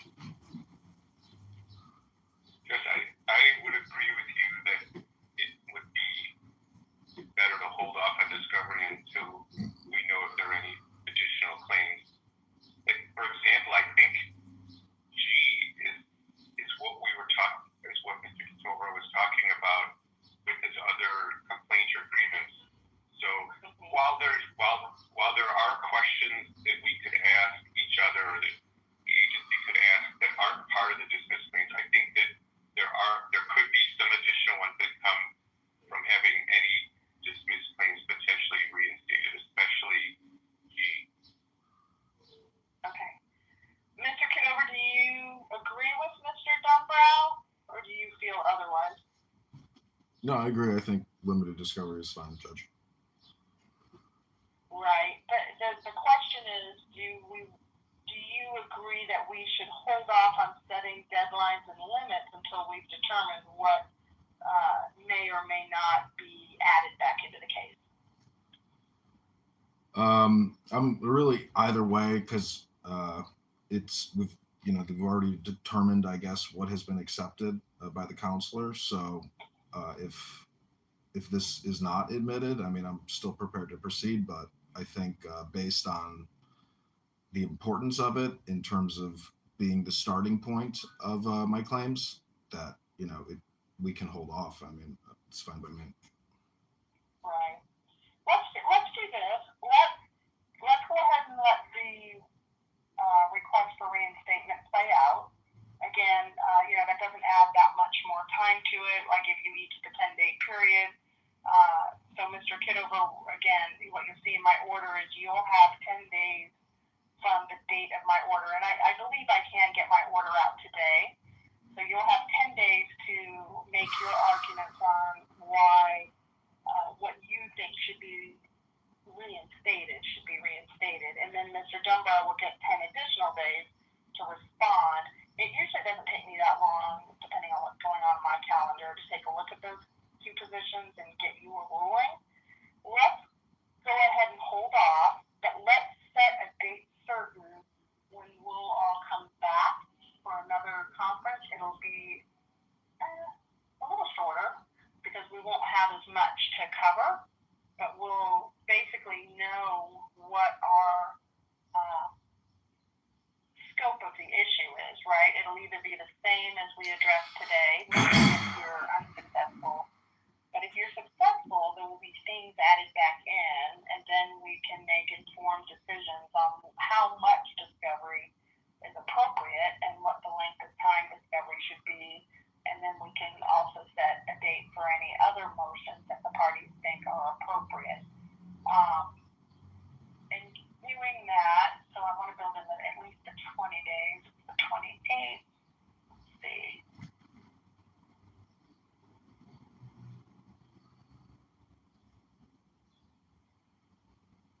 Let's look at the week of June 22nd. Do the parties have availability? I've got some pretty good availability on the 23rd, the 24th, or the 25th, either before 11 or after 3. I'm going to start with Mr. Kitover. Is there a particular day that week and time that works for you? Either of those days work, and after 3 p.m. would be great. Would be better? Okay. Mr. Dunbar, what about you? Judge, the best day of those 3 is June 25th. I'm sorry, what was the time? I didn't hear the time. It would have to be after 3 for me, so let's just say 3:30. After 3 Eastern time. Yep. So 2:30 Central. Well, time it is. Dr. Adams, by the way, this is the launch of our big back line. But it's 10:39 where I am right now. Manhole. That would be our first product in our catalog. Be a whole line of products dedicated to manhores. So at 3:30 Don't you scold me. Eastern time. This is the launch of our big back line. Drewski's endorsing it. We will know the scope Drewski's of an investor, by the way. accepted claims, and we'll be able to move on with scheduling discovery and any other motions. Does that make sense, Mr. Kitover? Yes, Judge. Okay. Does that make sense, Mr. Dunbrow? Yes, Judge Michael. Okay. Just taking a note here to make sure I get the date down right. All right. So the only thing left that I want to touch base with you all on, and then is discovery. Mr. Kitover, have you sent a demand to Mr. Dunbrow, to the agency? Yes, Judge. This case came to hearing? Yes, Judge. We've had 2 back and forths. Okay. And was the last back and forth to you, or were you sending them something? It was to me of, no settlement. Okay. Mr. Dunbrow, were there some sticking points, or what's the agency's position? Judge, the demand was not as something that the agency was willing to provide. The first demand was for $230,000, and the second demand was for $160,000. Okay. Does the agency have any authority? I was not given any authority by the agency. Does the agency take some sort? I guess I'm just trying to get a sense of where you are preliminarily. Are you saying that the agency has no interest in settlement whatsoever, or are you saying the agency just needs to see what you need, that additional information that you discussed in discovery? What's your position on that? I suppose if anything could change, and I could obviously have multiple discussions with management. As of right now, management did not have any interest in pursuing settlement on those terms and didn't authorize me to submit a counteroffer. Okay. Just keep in mind, negotiation is a back and forth, right? So I'm always a little curious when I hear a party, and it happens on both sides at various stages, where somebody says, I didn't like their offer, so no, and then they just walk away. That's the negotiation stops, obviously. I mean, that's just, there's no way parties can find the middle ground that they need to arrive at to be able to resolve a case informally if one party just stops because they don't like what they heard. If both parties are interested in resolving this short of going through the hearings process, which, as you can see even from today, there are multiple stages and steps. It's not a fast process. It takes time and energy and emotion. Then the best way to do that is to continue talking. You get something you don't like, okay, then put on paper what you could do. Again, the other side may not like that, but then it's on them to come up with something less than what they originally sent you, or different than what they sent you. It doesn't always have to be just about money. Sometimes cases will resolve where the money is not what either party was hoping for, but maybe there was some non-monetary aspect that had value to a party that the other party could do. So it takes creativity, it takes patience. If you all are interested in resolving this together, you have to be reasonable, you have to continue talking. It happens between the parties. You don't involve me, similarly to discovery. If you find that you're involved in negotiation, that you feel like you're just not getting anywhere or you're stuck on something, and both parties believe a conference would be helpful, you can request a settlement conference. All I need from parties to be able to refer this case to one of my colleagues who would act as a settlement conference judge is a statement that you both think a conference would be helpful. I can't set a conference where one party doesn't want one, or where one party might want one, but they just don't think it's going to be helpful. That's not going to be a good use of anyone's time. So all you have to do is represent that you think it'll be helpful. So I just wanted to put that out there for both of you. Mr. Kitover, do you have any questions on anything we've discussed today, or do you have anything else you want to raise today? No, Judge. I think it's been very thorough. Thank you very much, Judge. Okay, thank you. Mr. Dunbar, do you have any questions on anything we've said today or anything else you want to raise? No, Your Honor, I don't. Okay. Well, I appreciate both of your participation today. We can adjourn, and I will get you your order before the end of the day. If you have questions on it, please make sure that you're addressing those questions to me, include the other side, but do so sooner as opposed to later. Don't wait until you're up against the deadline.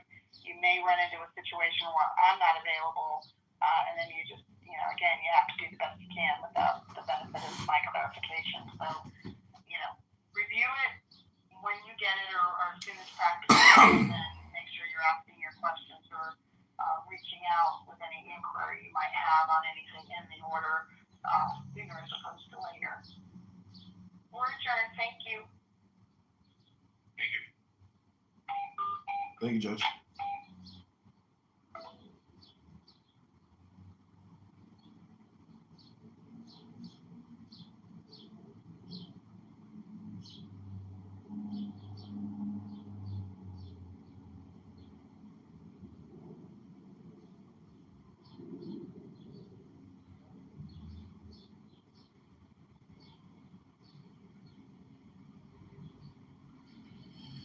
Big back, big back, big back, big back, big back. We're bringing big back, baby. I think you're in love with me. I think I love you too. I think you're in love with me. Big back, big back, big back, big back, big back, big back, big back. Yeah. Big back. We're bringing it back, baby. Big back. Big back, big back, big back, big. Loaded up with snacks and different foods. Squeeze into this tiny shirt. My big back has no room. Big back, big back, big back, big back, big back, big back, big back, big back, big back, big back, big back, big back. Might just eat a Big Mac. Might just order DoorDash. Big back, big back, big back, big back, big back, big back. Yeah. Look, can we run that back? Big back, baby. It's a big back. Big back, big back, big back, big back. Yeah, my back is loaded up with snacks and different foods. Squeeze into this tiny shirt, my big back, big back, big back, big back.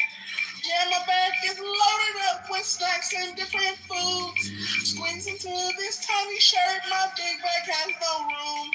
Big back, big back, big back, big back, big back, big back, big back, big back, big back, big back, big back, big back.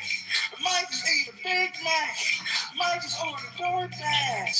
Big back, big back, big back, big back, big back, big back. Yeah. Now, can we run that back? Big back, big back, big back, big back. Yeah, my back is loaded up with snacks and different foods. Squeeze into this tiny shirt, my big back, baby. All right, I want to thank everybody for joining me. I hope you guys are having a blessed day. Bless up. Stay strong. Move fast. Big back. Coming back. The big back.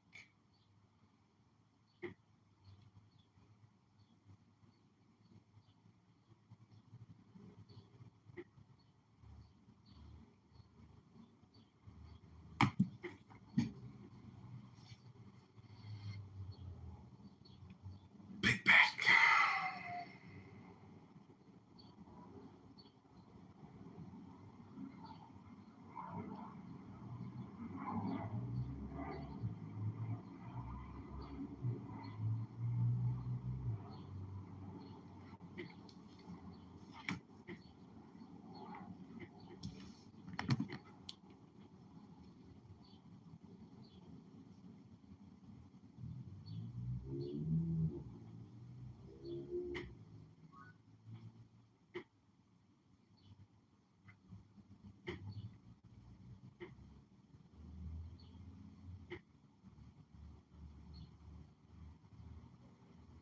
important to your case and totally changes everything about the treatment.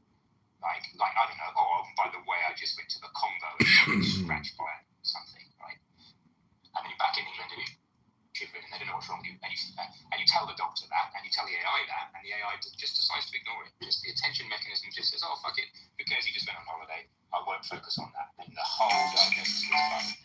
And or the other way around, you didn't tell it you went to the Congo, and it imagined you did. And then it started diagnosing based on the idea you went to the Congo. You never told it that. And then you query it, like, why are you fucking saying this is oh, you said you went to the Congo? No, I didn't. Oh, yeah, I'm terribly sorry. No, you didn't. They're the two things, they're the two kind of cats. And they're totally fixable. I just have to put the systems in place. Yeah, I think it's going to get better. But, we have the same issue with doctors. They might not do the due diligence and researching, or maybe they can't read the cursive writing and they miss a crucial type of thing. But at the gym today, abs coming in. Exactly. Definition You can have the best of both worlds. You can have the deterministic doing things perfectly, and the slightly more creative, slightly non-deterministic, like LLM style thinking. You can have those working. For example, here's a really bad example.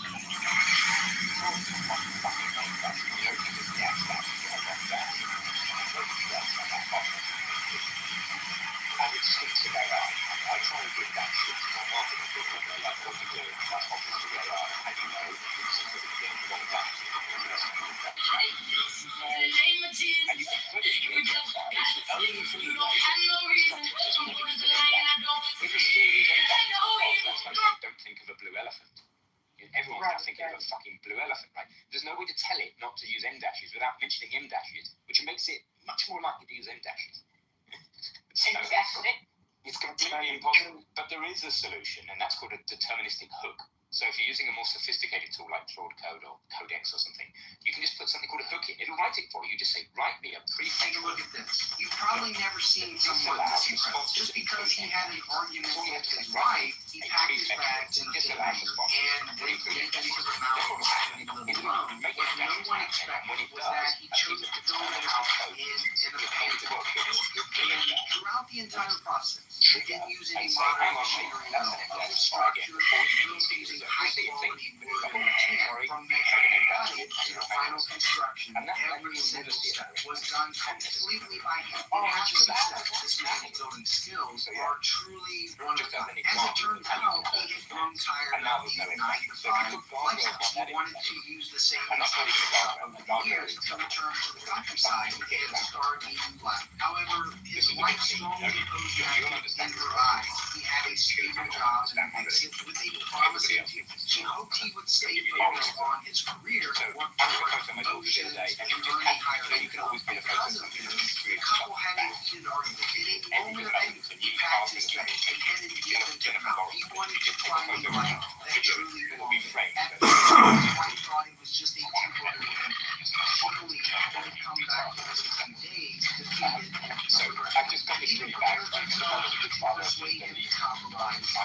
First, it took months to no news at all. Worried, she decided to go into the mountains to find him. When she finally arrived, what she saw completely stunned. The man had everything in a wooden cabin, perfectly organized. He chopped his own firewood, cooked his own meals, and even brewed his own wine. Eating healthy, drinking really fast, living a life that was both free and fulfilling.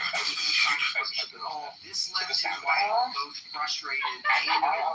Now, let's take a look at how he built this house, step by step. The entire process is truly amazing. At this point, the exquisite wooden house is complete. Although the video lasts only a few minutes, in reality, this may have spent a total of 7,746 hours to finish it. So please show your support for true craftsmen. Your support is the motivation behind our production. Thank you so much for watching. If the full score is 100 points, how many points would you give this house? And it goes off and very interesting makes you funnily enough, it's like the final masterpiece. The point that you can get around I think that's what you do is I consider that the very, I say the nervous for getting Instead, I get accused. I always get accused of abusing my daughter. So I get it. She might have thought it was funny. You never know. Oh yeah, I'm sure she did. Well, when my daughter wouldn't do her homework or she got in trouble at school, I would beat her severely, but not with physical violence. I would take her to this 30-degree hill and make her do up downs because I understand that she's young and she's got these endorphins and been sitting around, and she behaved much differently and much more calm and rational when I would wear her body out and her mind would relax and people would see me outside, running with my daughter, and she's crying and whimpering and being overly dramatic, and I'm saying, get up that hill. If you want your phone back, if you want your privileges back, you're going to have to go up and down this hill another 5 times. But, she ended up becoming very successful and well-disciplined, but I get it. Yeah, people think that's interesting. That's completely. I've never made my kids do anything apart from not run in front of cars and things. But similar result. Yeah, I mean, she at the end of the day, she didn't enjoy that. Although she laughed at it, and so did her brother like a drain. That she didn't enjoy that photo, so that end video. So she's like, make one of yourself. So I did make one of myself. So I'm like, okay, well, I'll just delete it then. I mean, the point was testing, the process was testing the AI guardrails because, can you get it to do things that it thinks it's not allowed to do? Like make a, demeaning, what it calls a demeaning video. Well, so I didn't make my daughter do it. I made her make the decision. So when you misbehave, you lose your phone privileges for a week. But how can you get your phone privileges back? Let's go run the hill of death. So she decides, I say, well, you can have your phone back, but in order to get your phone back, you have to decide to run with me. And so she would actually make the decision. She didn't have to do it, but she would always choose to do it. That's fascinating. I'd like to talk about the empty space as a concept in terms of enlightenment, if I may.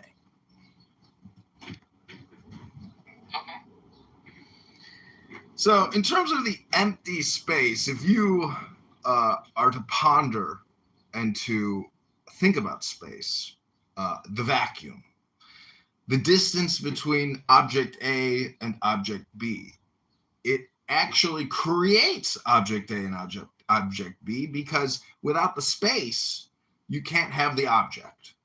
So space and object are one. They're connected. Opposite ends maybe of the same stick, but they're polar. And so space is a little bit like the ocean, meaning it's a reservoir. The analogy would be your emotions or your concepts and your thoughts. So, my big complaint about Elon Musk is that he keeps pushing propaganda to get Americans to invest their tax dollars into lunar colonies. And to me, if you understand space, you would understand that we already technically are on the moon because it's one system.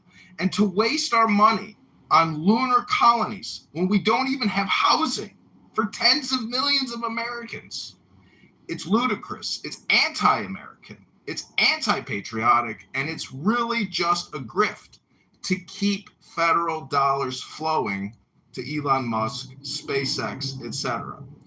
And, Elon Musk, actually, he's like a flat earther, meaning that he's grifting.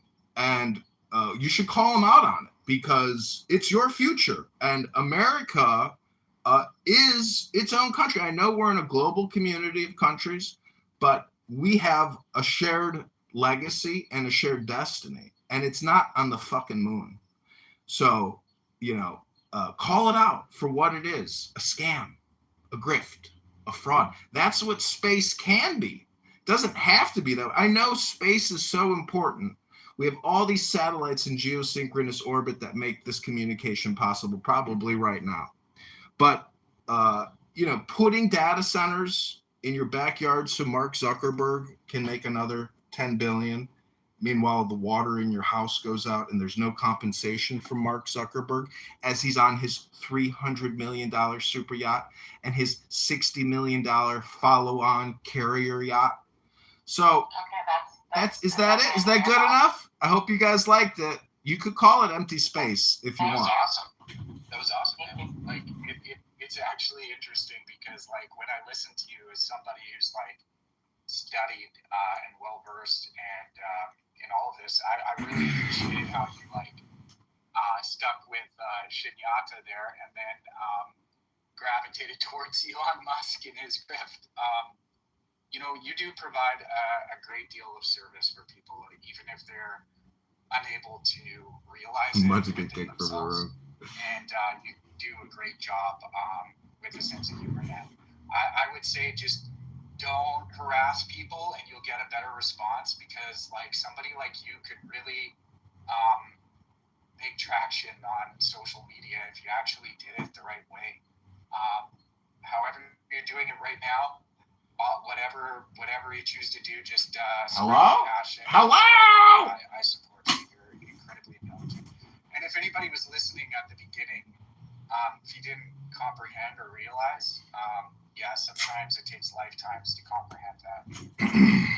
Yes, sometimes it can take lifetimes to comprehend that Elon Musk is a flat earther. No, Shinyata. It's actually like a really hard concept to comprehend intellectually, and even an intellectual conception of Shinyata is not a direct realization of the experience. I'm just repeating what he said, quote. Yeah, but I was bringing attention to I heard the value of what he said before you want to pay attention to the shit to just bring shit into the room. It's not. Hold on just a second. Please allow me to speak for 2 minutes uninterrupted. I've been listening for 20 minutes. I haven't said a single fucking word. Yes, you're right. I'm simply paying attention to what he said. If you want to bang on me for that, that's fine. But I'm going to emphasize 2 things that he said. Elon Musk is a flat earther. I see no evidence of that whatsoever. The second thing that he said, which I find no evidence whatsoever, Elon Musk is spreading propaganda. Now, if he wants to provide evidence that Elon Musk is a flat earther, I'm all ears. If he wants to provide evidence that Elon Musk is spreading propaganda, I'm willing to listen to the actual propaganda that he claims he's spreading. Thank you. Yeah, and I was just bringing attention to what he said about Shinyata, which is translated into English as emptiness. And that's what I was complimenting on. I would think that rhetoric would have been a better emphasis. Like, there's this Nobel Prize winning economist, Robert Shiller. He wrote a book called Narrative Economics, and people use rhetoric and narrative in order to set a story to support their economic purposes and to make money. And this is what Elon is doing. So you can fact check that all you want, but I would pay attention to Robert Shiller's work in narrative economics. You want a you want a Nobel Prize for economics for a reason. And I would pay attention to what people say in this room because they haven't won a Nobel Peace Prize. No, I've paid attention to what he said, and I actually commented on both parts of it. So yeah, and isn't it interesting we were talking about attention with large language models? And isn't it interesting how natural language processing works and what people actually choose to pay attention to while they're listening to another person speak? Yes, exactly. I agree with you completely. Well, let me just say this. The evidence for the narrative economics is all over Elon Musk's X space, or X account, if you do want to see the evidence. And unlike an actual trial in the real world, where actually I just got off of a conference call and a status hearing with a judge and attorney because I'm suing the federal government, this is not an actual courtroom, Steve. This is a conference call for strokers. It's called Dinner for Schmucks. Welcome to your reality. Hello? Oh, hello! Because even... And see, dude, this is what you're defending, dude. Space. I actually got busy here in the space that I'm occupying right now. I did not have a chance to respond, but did not support what he said. I appreciate that. I don't support what he said either. Well, I would just quote Pro Lyrical here, who yesterday said he doesn't give an F about this app and the stupid people here because he's got a life and he's busy running it, and this app is tangential, just a little sidekick piece in his little back pocket. So if you didn't hear what I said, I'll quickly give you the recap. Elon Musk is a propagandist. His X account, the biggest one on the platform, propagandizes lunar development. The only way to pay for lunar development is through taxation and borrowing. As an American, as a voter, and as a politician, I stand up and reject Elon Musk's vision of because he wants to. This is his logical reasoning for why he wants lunar colonies, to preserve and maintain continuity of human consciousness, and he wants us to be multiplanetary to maintain our consciousness. That's what he says. Now you tell me about the people on Skid Row that want to maintain their consciousness but have no option of survival except on the street, when we could very easily build millions of affordable housing units in this country within just a couple of years.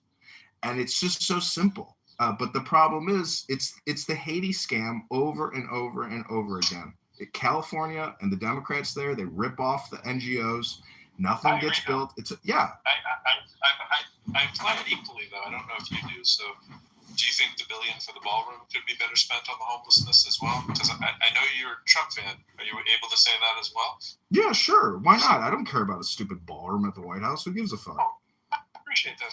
Because you do got to apply it kind of equally. And but the thing about the ballroom I do think there is. You can make an argument for a different kind of return on investment with the stuff that goes on with the moon. And while I do think a lot of it is posturing and posing and always has been, there's certainly very real science that takes place. So I mean, it's not all. I agree. And just like this app, while you're very correct, I do take it as entertainment, like I think you do. There is also very real conversation that takes place, and so it's more fun to engage in the conversation when it's stimulating. Sometimes stimulating is because of the ridiculous things that people say. That sometimes can be entertaining. But if we had our druthers, we'd probably all rather be in rooms that are both entertaining, stimulating, and bring up ideas that we've never got to think about, as opposed to just people screaming and hollering or whatever. But that's especially when you're reminded of how waste of time Clubhouse can be for anything other than a radio station that you choose to interact on when you like what's on the station. And speaking of the ridiculous things that people say, you still haven't addressed the two things that I repeated that you said. Number one, Elon Musk is a flat earther, and number two, Elon Musk is spreading rhetoric. Yeah. So if you choose to retract those two No, statements, you don't understand. then I'm not. we're all good. I'm not saying he's a. I'm not saying he's a. If you choose not to retract those two statements, then I'm going to continue to call you on your bullshit. Okay, let me retract the flat earther, because he's not a flat earther in the sense that we know them here on Clownhouse and on other platforms. I mean that flat earthers don't understand what they're even talking about, what they're trying to express, but have they have a linguistic language incapability. Is they're trying to talk about philosophy, and they believe that economic and equity and it should be flat, meaning that we should have real equality. but they are actually, that's why I'm saying Elon is deranged in the same way. Not that he's an actual flat earther, so let me retract that.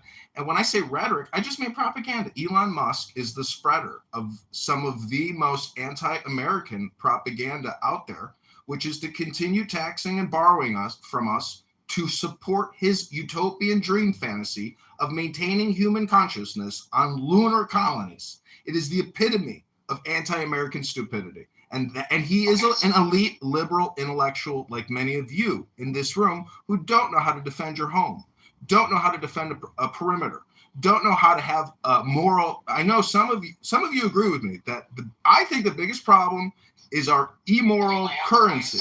Yeah, immoral currency. You know it, I know it. 40 trillion in debt, $7 trillion a year in budget. It's outrageous. I land. Thank you, John. Yeah, so you got a lot of outrage at Elon for things like that. You have an outrage for spending taxpayer money on the moon, on a lot of things like that. And and when asked about the ballroom, you don't care about that. Yeah, you don't care about that. I think you let him off the hook a little bit when you tried to pin him down on whether there's any consistency in this schmuck's worldview. He's a Trumpy, for God's sake. He's sitting here decrying Elon Musk wasting taxpayer money. I do think he have the same? Does he care about slush funds created from settlements? $10 billion lawsuits against but John, himself. the difference is it's rare when you get. I'm not expecting overnight success asking someone who's a blatant Trump fan to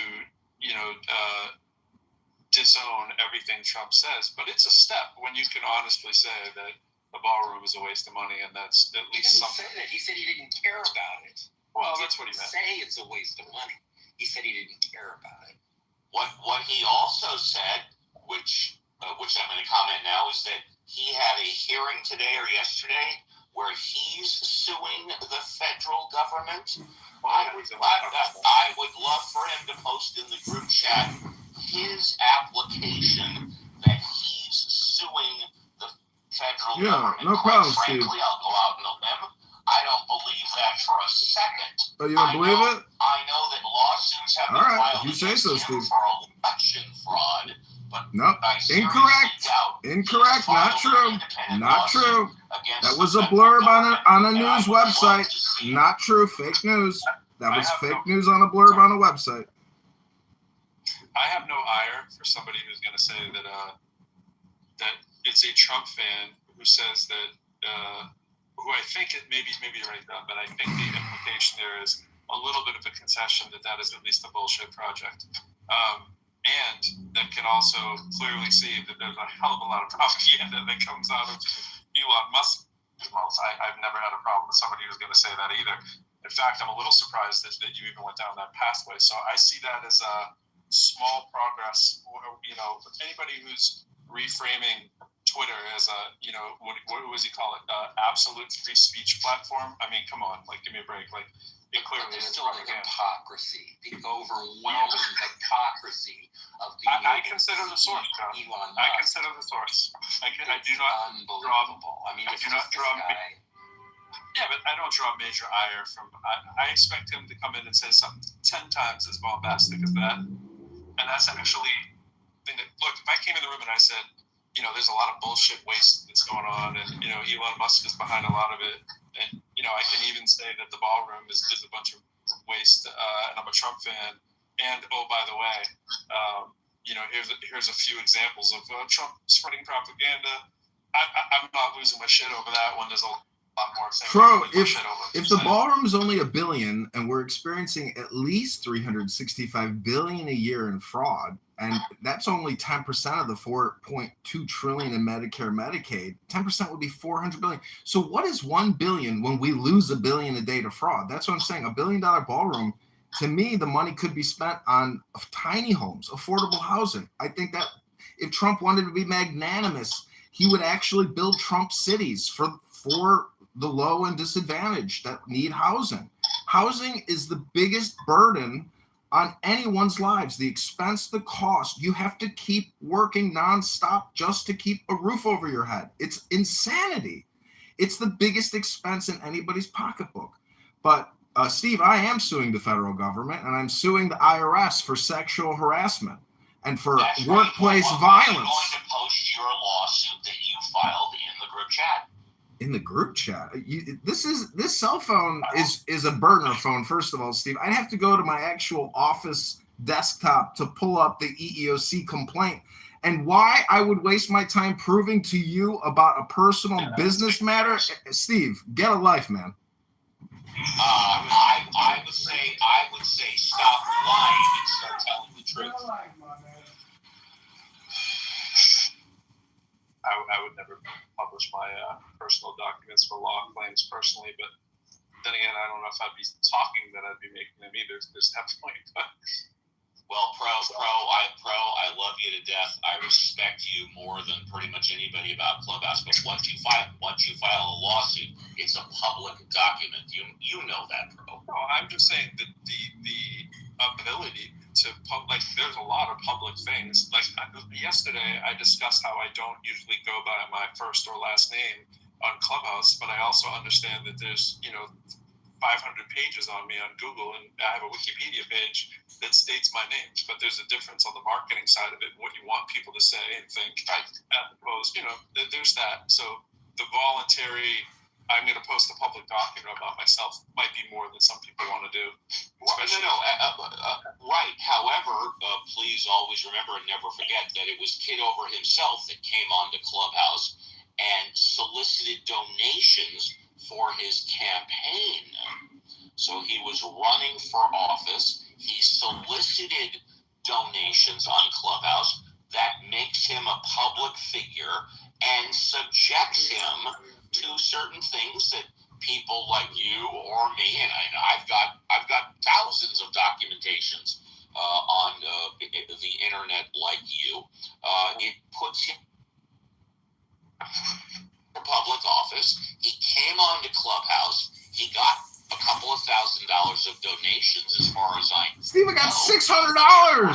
$600, Steve. 600. If you get over 5,000, you have to file with the Federal Election Commission and file your accounting. My understanding is that you got a couple of $1,000. I got $600. And then of your 12 or 1,500 signatures, they were only able to verify a couple of hundred were legit, which is why an investigation was opened up against you for election fraud. There was no investigation opened for election fraud. Am I right or wrong? Steve, there was no investigation. Hello? Are you going to let me speak after these ludicrous accusations?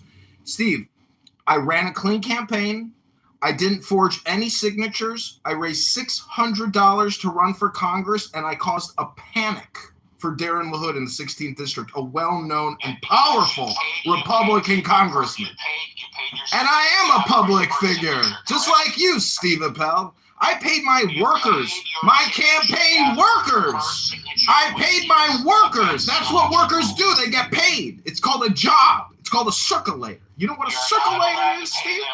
You can't pay. You got to pay them per hour. It's called division. Maybe you haven't done it in a while. I know your vision is going bad, so you probably don't look at a calculator. I've never But thank God we got a map. Yeah, I know, Steve. It takes courage to do it. That's what I have. I'm a public figure, Steve. That's why you've never done it. But you host some bullshit sheriff. Okay, he ran away. Had to go on a conference call to file another Social Security disability claim. Normally,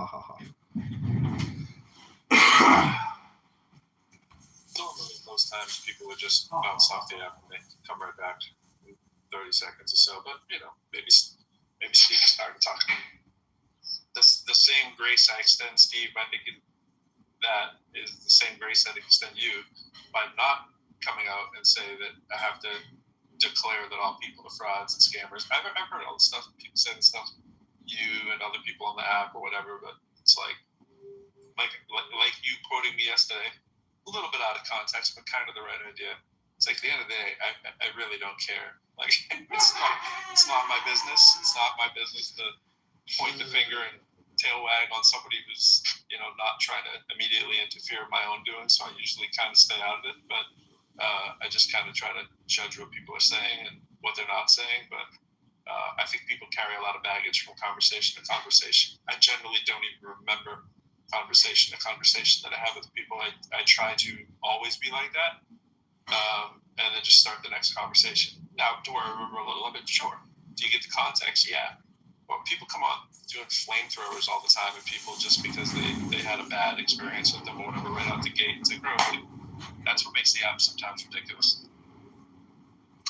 Well, this is where I think people are unaware that they are their own worst enemies. And, what's interesting about AI and super intelligence is a corporation is indeed like its own super intelligent city or corporation. And this app is a corporation, and people plug into the corporation to have all this communication, to generate data, to generate revenue. But it's still a corporation. So in a way, this is like the corporation of the future where nobody gets paid to come to work. So, we are volunteers. Yeah, we're volunteers, but you could look at it as like employees and not volunteers, because technically people come here with the attitude of an employee. And as you just witnessed, Steve, who works in the legal profession, for him, his kick is to come here and get to play the judge or an attorney, because he's not an attorney. He's a paralegal. Unpaid, though. Unpaid, but it's work. Because it's just your time. Where you spend your time is your work. The creation and the creative value you bring. So, in many ways, Clubhouse is like the empty space. Space is like a corporation as well.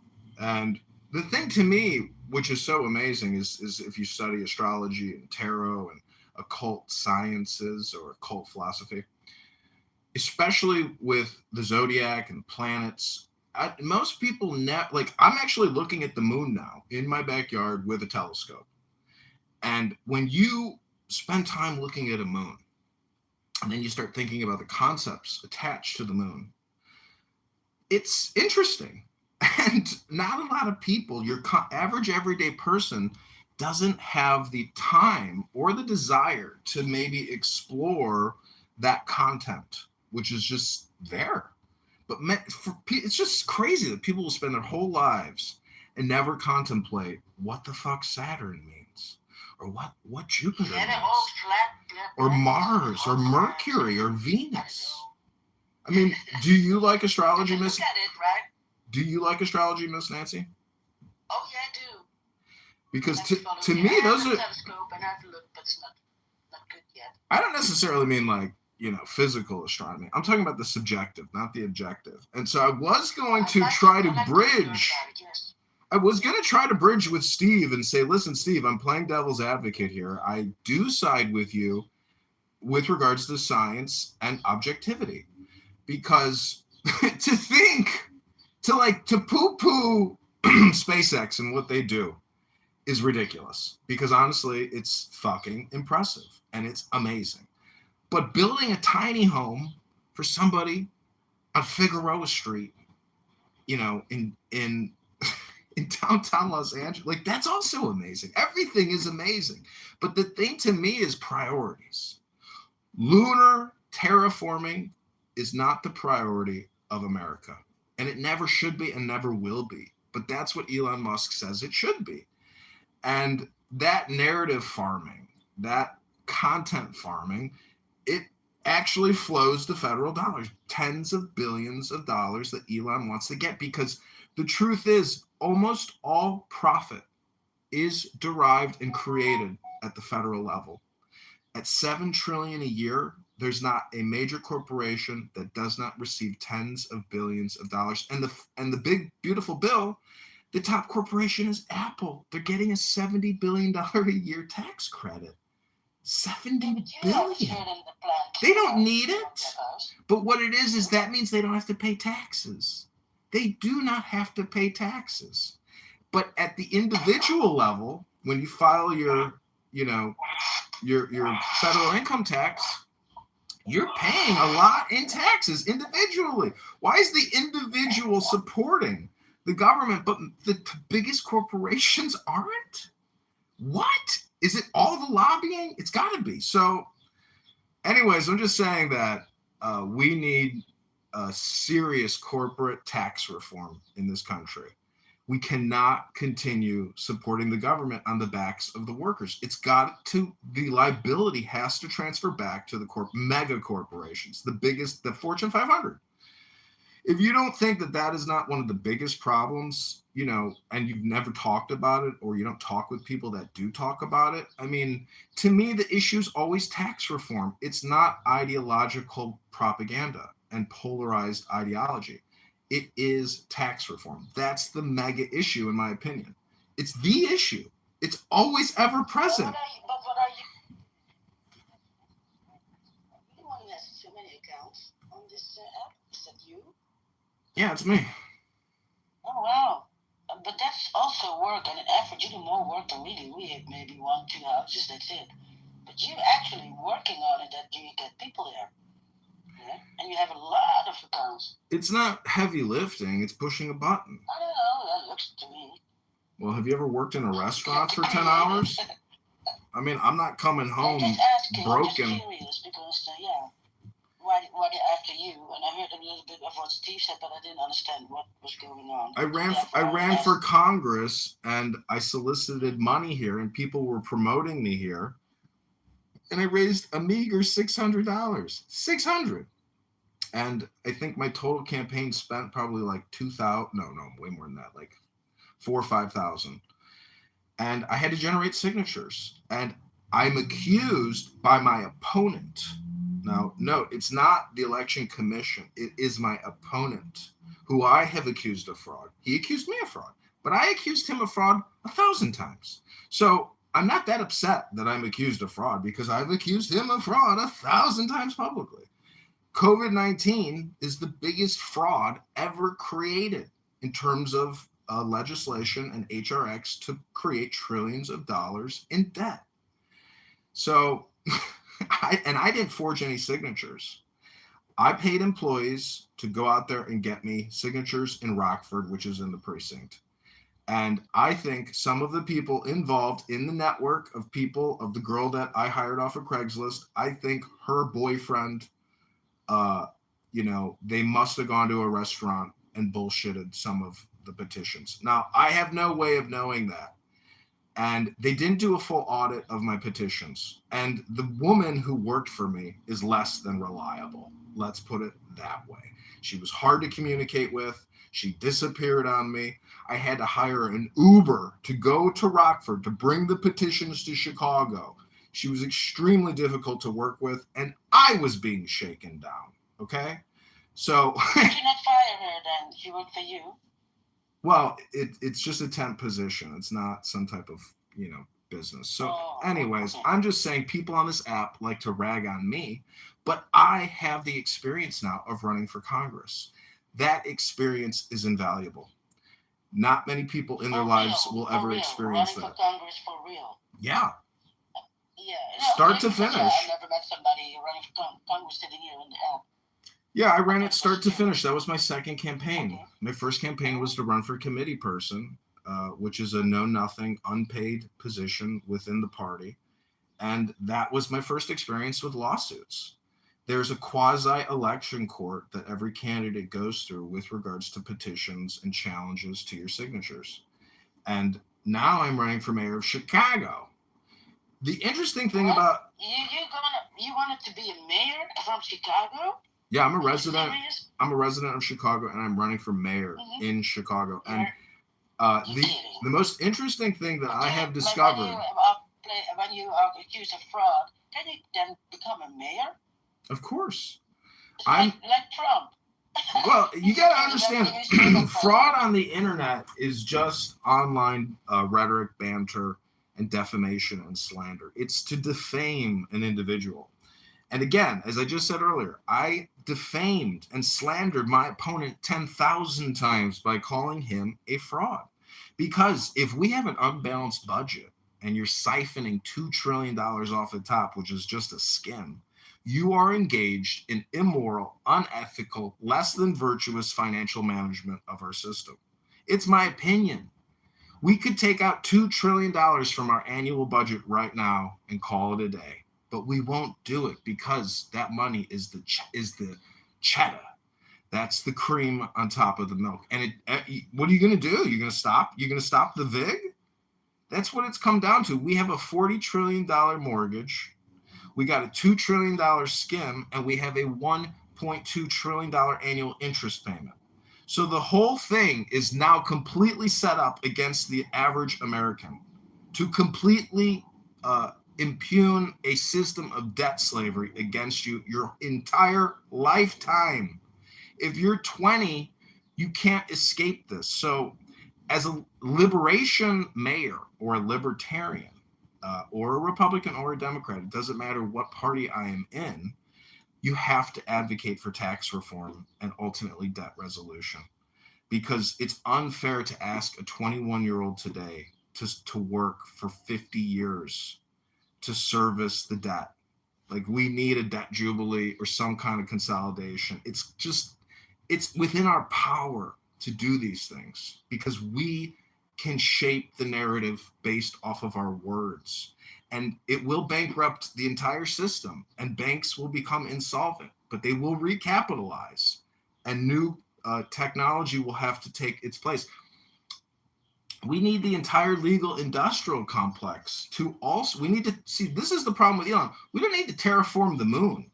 We need to terraform industries and categories of business in our society. And we can't expect a 21-year-old with $120,000 in college student loans and $450,000 in federal debt liabilities to accept $1 million debt that they have to work to repay, and it's only growing. Yeah, that's sad. Norway doesn't have this problem. Saudi Arabia doesn't have this problem. Many countries do not have this problem. Their citizens have a surplus. You know what the price is for the ones who really want to study? I'm just advocating. Make it lower the prices. I would say they are students. They're not like rich can have a job. I'm just advocating for legal debt resolution and not civil war and not violence ever, because we can settle this on the ledger with a pen. It was created with a pen. We can solve it with a pen. There's no need for violence. However, if you study the French Revolution, which is really like its own microcosm of violence and political polarization, but also intellectual and knowledge, intelligence, reformation about how to run society. We have an incredible opportunity in America to literally do as we please. And it's because the world has bought into America. America is like still the new world to China, to India, to Europe. We are this third-party agent which has the continuity of consciousness, which is what Elon wants to deposit on the lunar surface, which is stupidity, because we've already got it here. We've got to play our game here in America now and not waste our fucking money on terraforming the moon. Let's not be the what Elon Musk and his bronies, aka Adrian Dittman and his group of cool guys do, because they're not cool. Elon has issues. Elon Musk goes by the name Adrian Dittman, and you can listen to him every Friday, Saturday, goon out and play video games and cook a butter steak. It's not the leader that I would prefer in America. He's a German. He thinks like a German. In many ways, he is a supremacist, but you know, not the horrible type, because I have heard him actually attack low IQ racists on X who are extremely low IQ and brain rotted out. And they are incredibly toxic people that have huge followings that spread hate and discontent and friction and lies and propaganda of the worst kind, which is racial propaganda, which is defamation propaganda. And it's rampant. Oh, my friend is here. Anyways, this is the empty space. Hello? Not an empty at all, but who's your friend? I agree with you. In North America puts very little emphasis on public harmonious relations between people. We just don't have that culture. We're individualists. See, we are individualists because we think we are, but there is a collective unconsciousness within the collective. You know, there is a collective unconsciousness. You can't escape that. And that's what you can manipulate at scale, and that's what's happening. No, exactly right. That's actually very insightful. There is no way to get away from the collective unconscious that is pop culture. This idea that people in North America are individualists it's a lie. He just went from going, we are all individualists, to none of us are individualists. You see how quick you can flip it? Emphasis put on this and very little effort by the government to bring people together. So it's problematic. It's a very young and immature and selfish culture at this point in our development.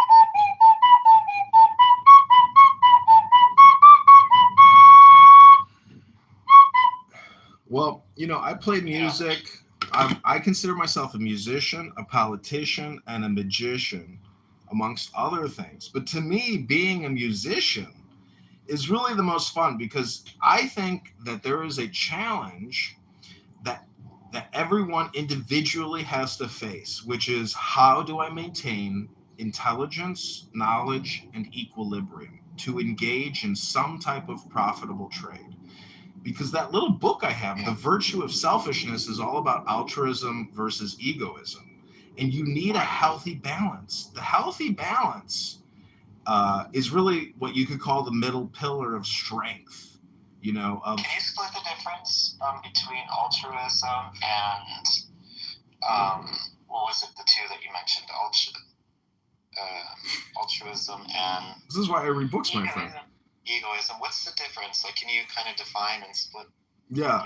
Altruism is sacrificing self or others for others, which is truly wealth redistribution. And that's what our country, we are a socialist, communist, state-run, capital-controlled economy. And egoism is essentially, I think, just a concept, because there is no such thing as an ego. But in relation to the comparison, egoism is not necessarily self-centered narcissism. I think it's just protectivism, security. It's the intelligence of how do I optimize, survive, and in that process, help other people become productive and creative and intelligent. Why do you think people go to school? And so I'm just saying that we have a unique opportunity, I think even with Clubhouse, to actually cut the budget for public education and force people to actually document their knowledge and document their education, which is you go on YouTube and you read a book. You have now confirmed to me that you've read this book from start to finish because you filmed yourself. Prove it! Don't tell me, show me. Show me! I do want to push back. Sorry. Well, one thing I want to push back against is, Bull rush. You know, when we talk about altruism or equality, these sorts of things within North America, very often we're referring to money, things like money, but I don't see that as our largest problem. People lacking money is not a problem in itself. Not exactly. I mean, it is problematic. I think the greatest difficulty that we have is crafting a high trust society. If you're poor, but if you have health care, if you're poor but you feel like there is a very good chance of raising yourself up. If there's not much tension between different groups of people within a society, this is what we kind of want to work towards. But the news and the media is really, we're all about outrage culture, and I think this really holds us back from developing further here in North America. You'd mentioned China. China's kind of just laughing at us, bro. Like, I know it's not a perfect place, but they understand the importance of at least the government trying to make a really good run at crafting a high trust society, right? We just don't have this. Yeah. High control, like the authoritative dictators. So, like, I think just it's not all bad, dude. Well, I think just recently she removed 200 and some high-ranking military personnel because of concern that they could eventually overtake them. Right. Or they didn't necessarily. Yeah, I'm talking about something different though. They weren't compliant. So trust isn't compliance, and in China, it's compliance. It's no, it's not. Dictatorship with mass surveillance. No. I'm talking about something. Dude, I understand what you're talking about. I understand, but I'm talking about something completely different. Maybe you should I know, dude. So I know you're Buddhist. Yes. The behavioral, the behaviors of the populace are controlled by the top down. Okay. Yes, they are. Okay, so, dude, I'm talking about something very different. What I'm talking about is a tradition in China, Japan, and Korea. These cultures I'm very well familiar with, and it goes back to, 3,500 years, even before Confucius. Right. And so what I'm talking about is, if you go into a Chinese village, any place, the people who are of zero relation to the old lady, let's say the oldest lady that lives in the village, they always come and they knock on their door early in the morning on the way to elementary school. They knock on our door, even, like I was saying, there's no relation. They say, hey, Grandma, how are you doing? Is everybody okay? Right? And in a lot of these old villages, the houses are built in circles. They're like circular apartments. And everybody watches over each other. There's a very, very strong sense of community. And the Chinese developed this, right? And the reason they developed it, as you probably know, dude, is that they have very dense population structure. The population density is very, very tight. And it creates this sense of community. What we have, and I feel that we want this in North America on a subconscious level. No. Okay, it's nothing to do. I know there's a lot of corruption in the Chinese government. I would never argue against that. I know that there's control corruption. I'm talking about watching. You mentioned watching. Everyone's watching everybody, and there's control. No, it's not like that. It's a different thing. It's a concern. There's a difference between control. My Tibetan friends have a much different lived experience than what you're experiencing. Sure.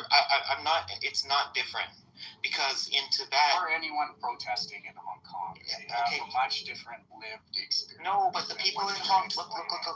My family's lived in Hong Kong for 40 years, bro. I'll give you an example from Hong Kong. I'm talking about during the protest. I'm talking about something completely different, dude. No, I understand. I'm talking about from the ground up. You're ignoring reality with your little... I'm not ignoring what you're saying, dude. I know these problems exist. I'm not talking about government control. I'm talking about a ground up thing. So you mentioned Hong Kong. In Hong Kong, they have these massive buildings where 3,000 people live. They're called danchi, right? And these danchi, on the first floor, you have very cheap, when the businessmen, when they get ready to go off to work, you can go down to the first floor and everybody there in the morning has a coffee, Hong Kong coffee, buns, and it's quite cheap. And everybody kind of, it's not socialism, but it is a very strong communal feeling, right? You say, I live in this apartment and everybody kind of knows one another. What my whole point is that I'm getting to is that you had mentioned China trying to oppress people, and I completely agree with that. But what we have here in North America is, I feel on a subconscious level, people want this communal feeling because it's natural for all human beings to want this sort of high trust society. They go together. There are two ways of thinking about the same thing, or shall we say two dimensions of the same thing, just like length and breadth. Or just, shall we say, like shape and color. You see, nobody ever saw a shape that wasn't colored. Nobody ever saw a color that wasn't shaped. And yet we can see there's a very clear difference between color and shape. But they always go together, they're always found together. Well, it's the same relationship between mind and matter.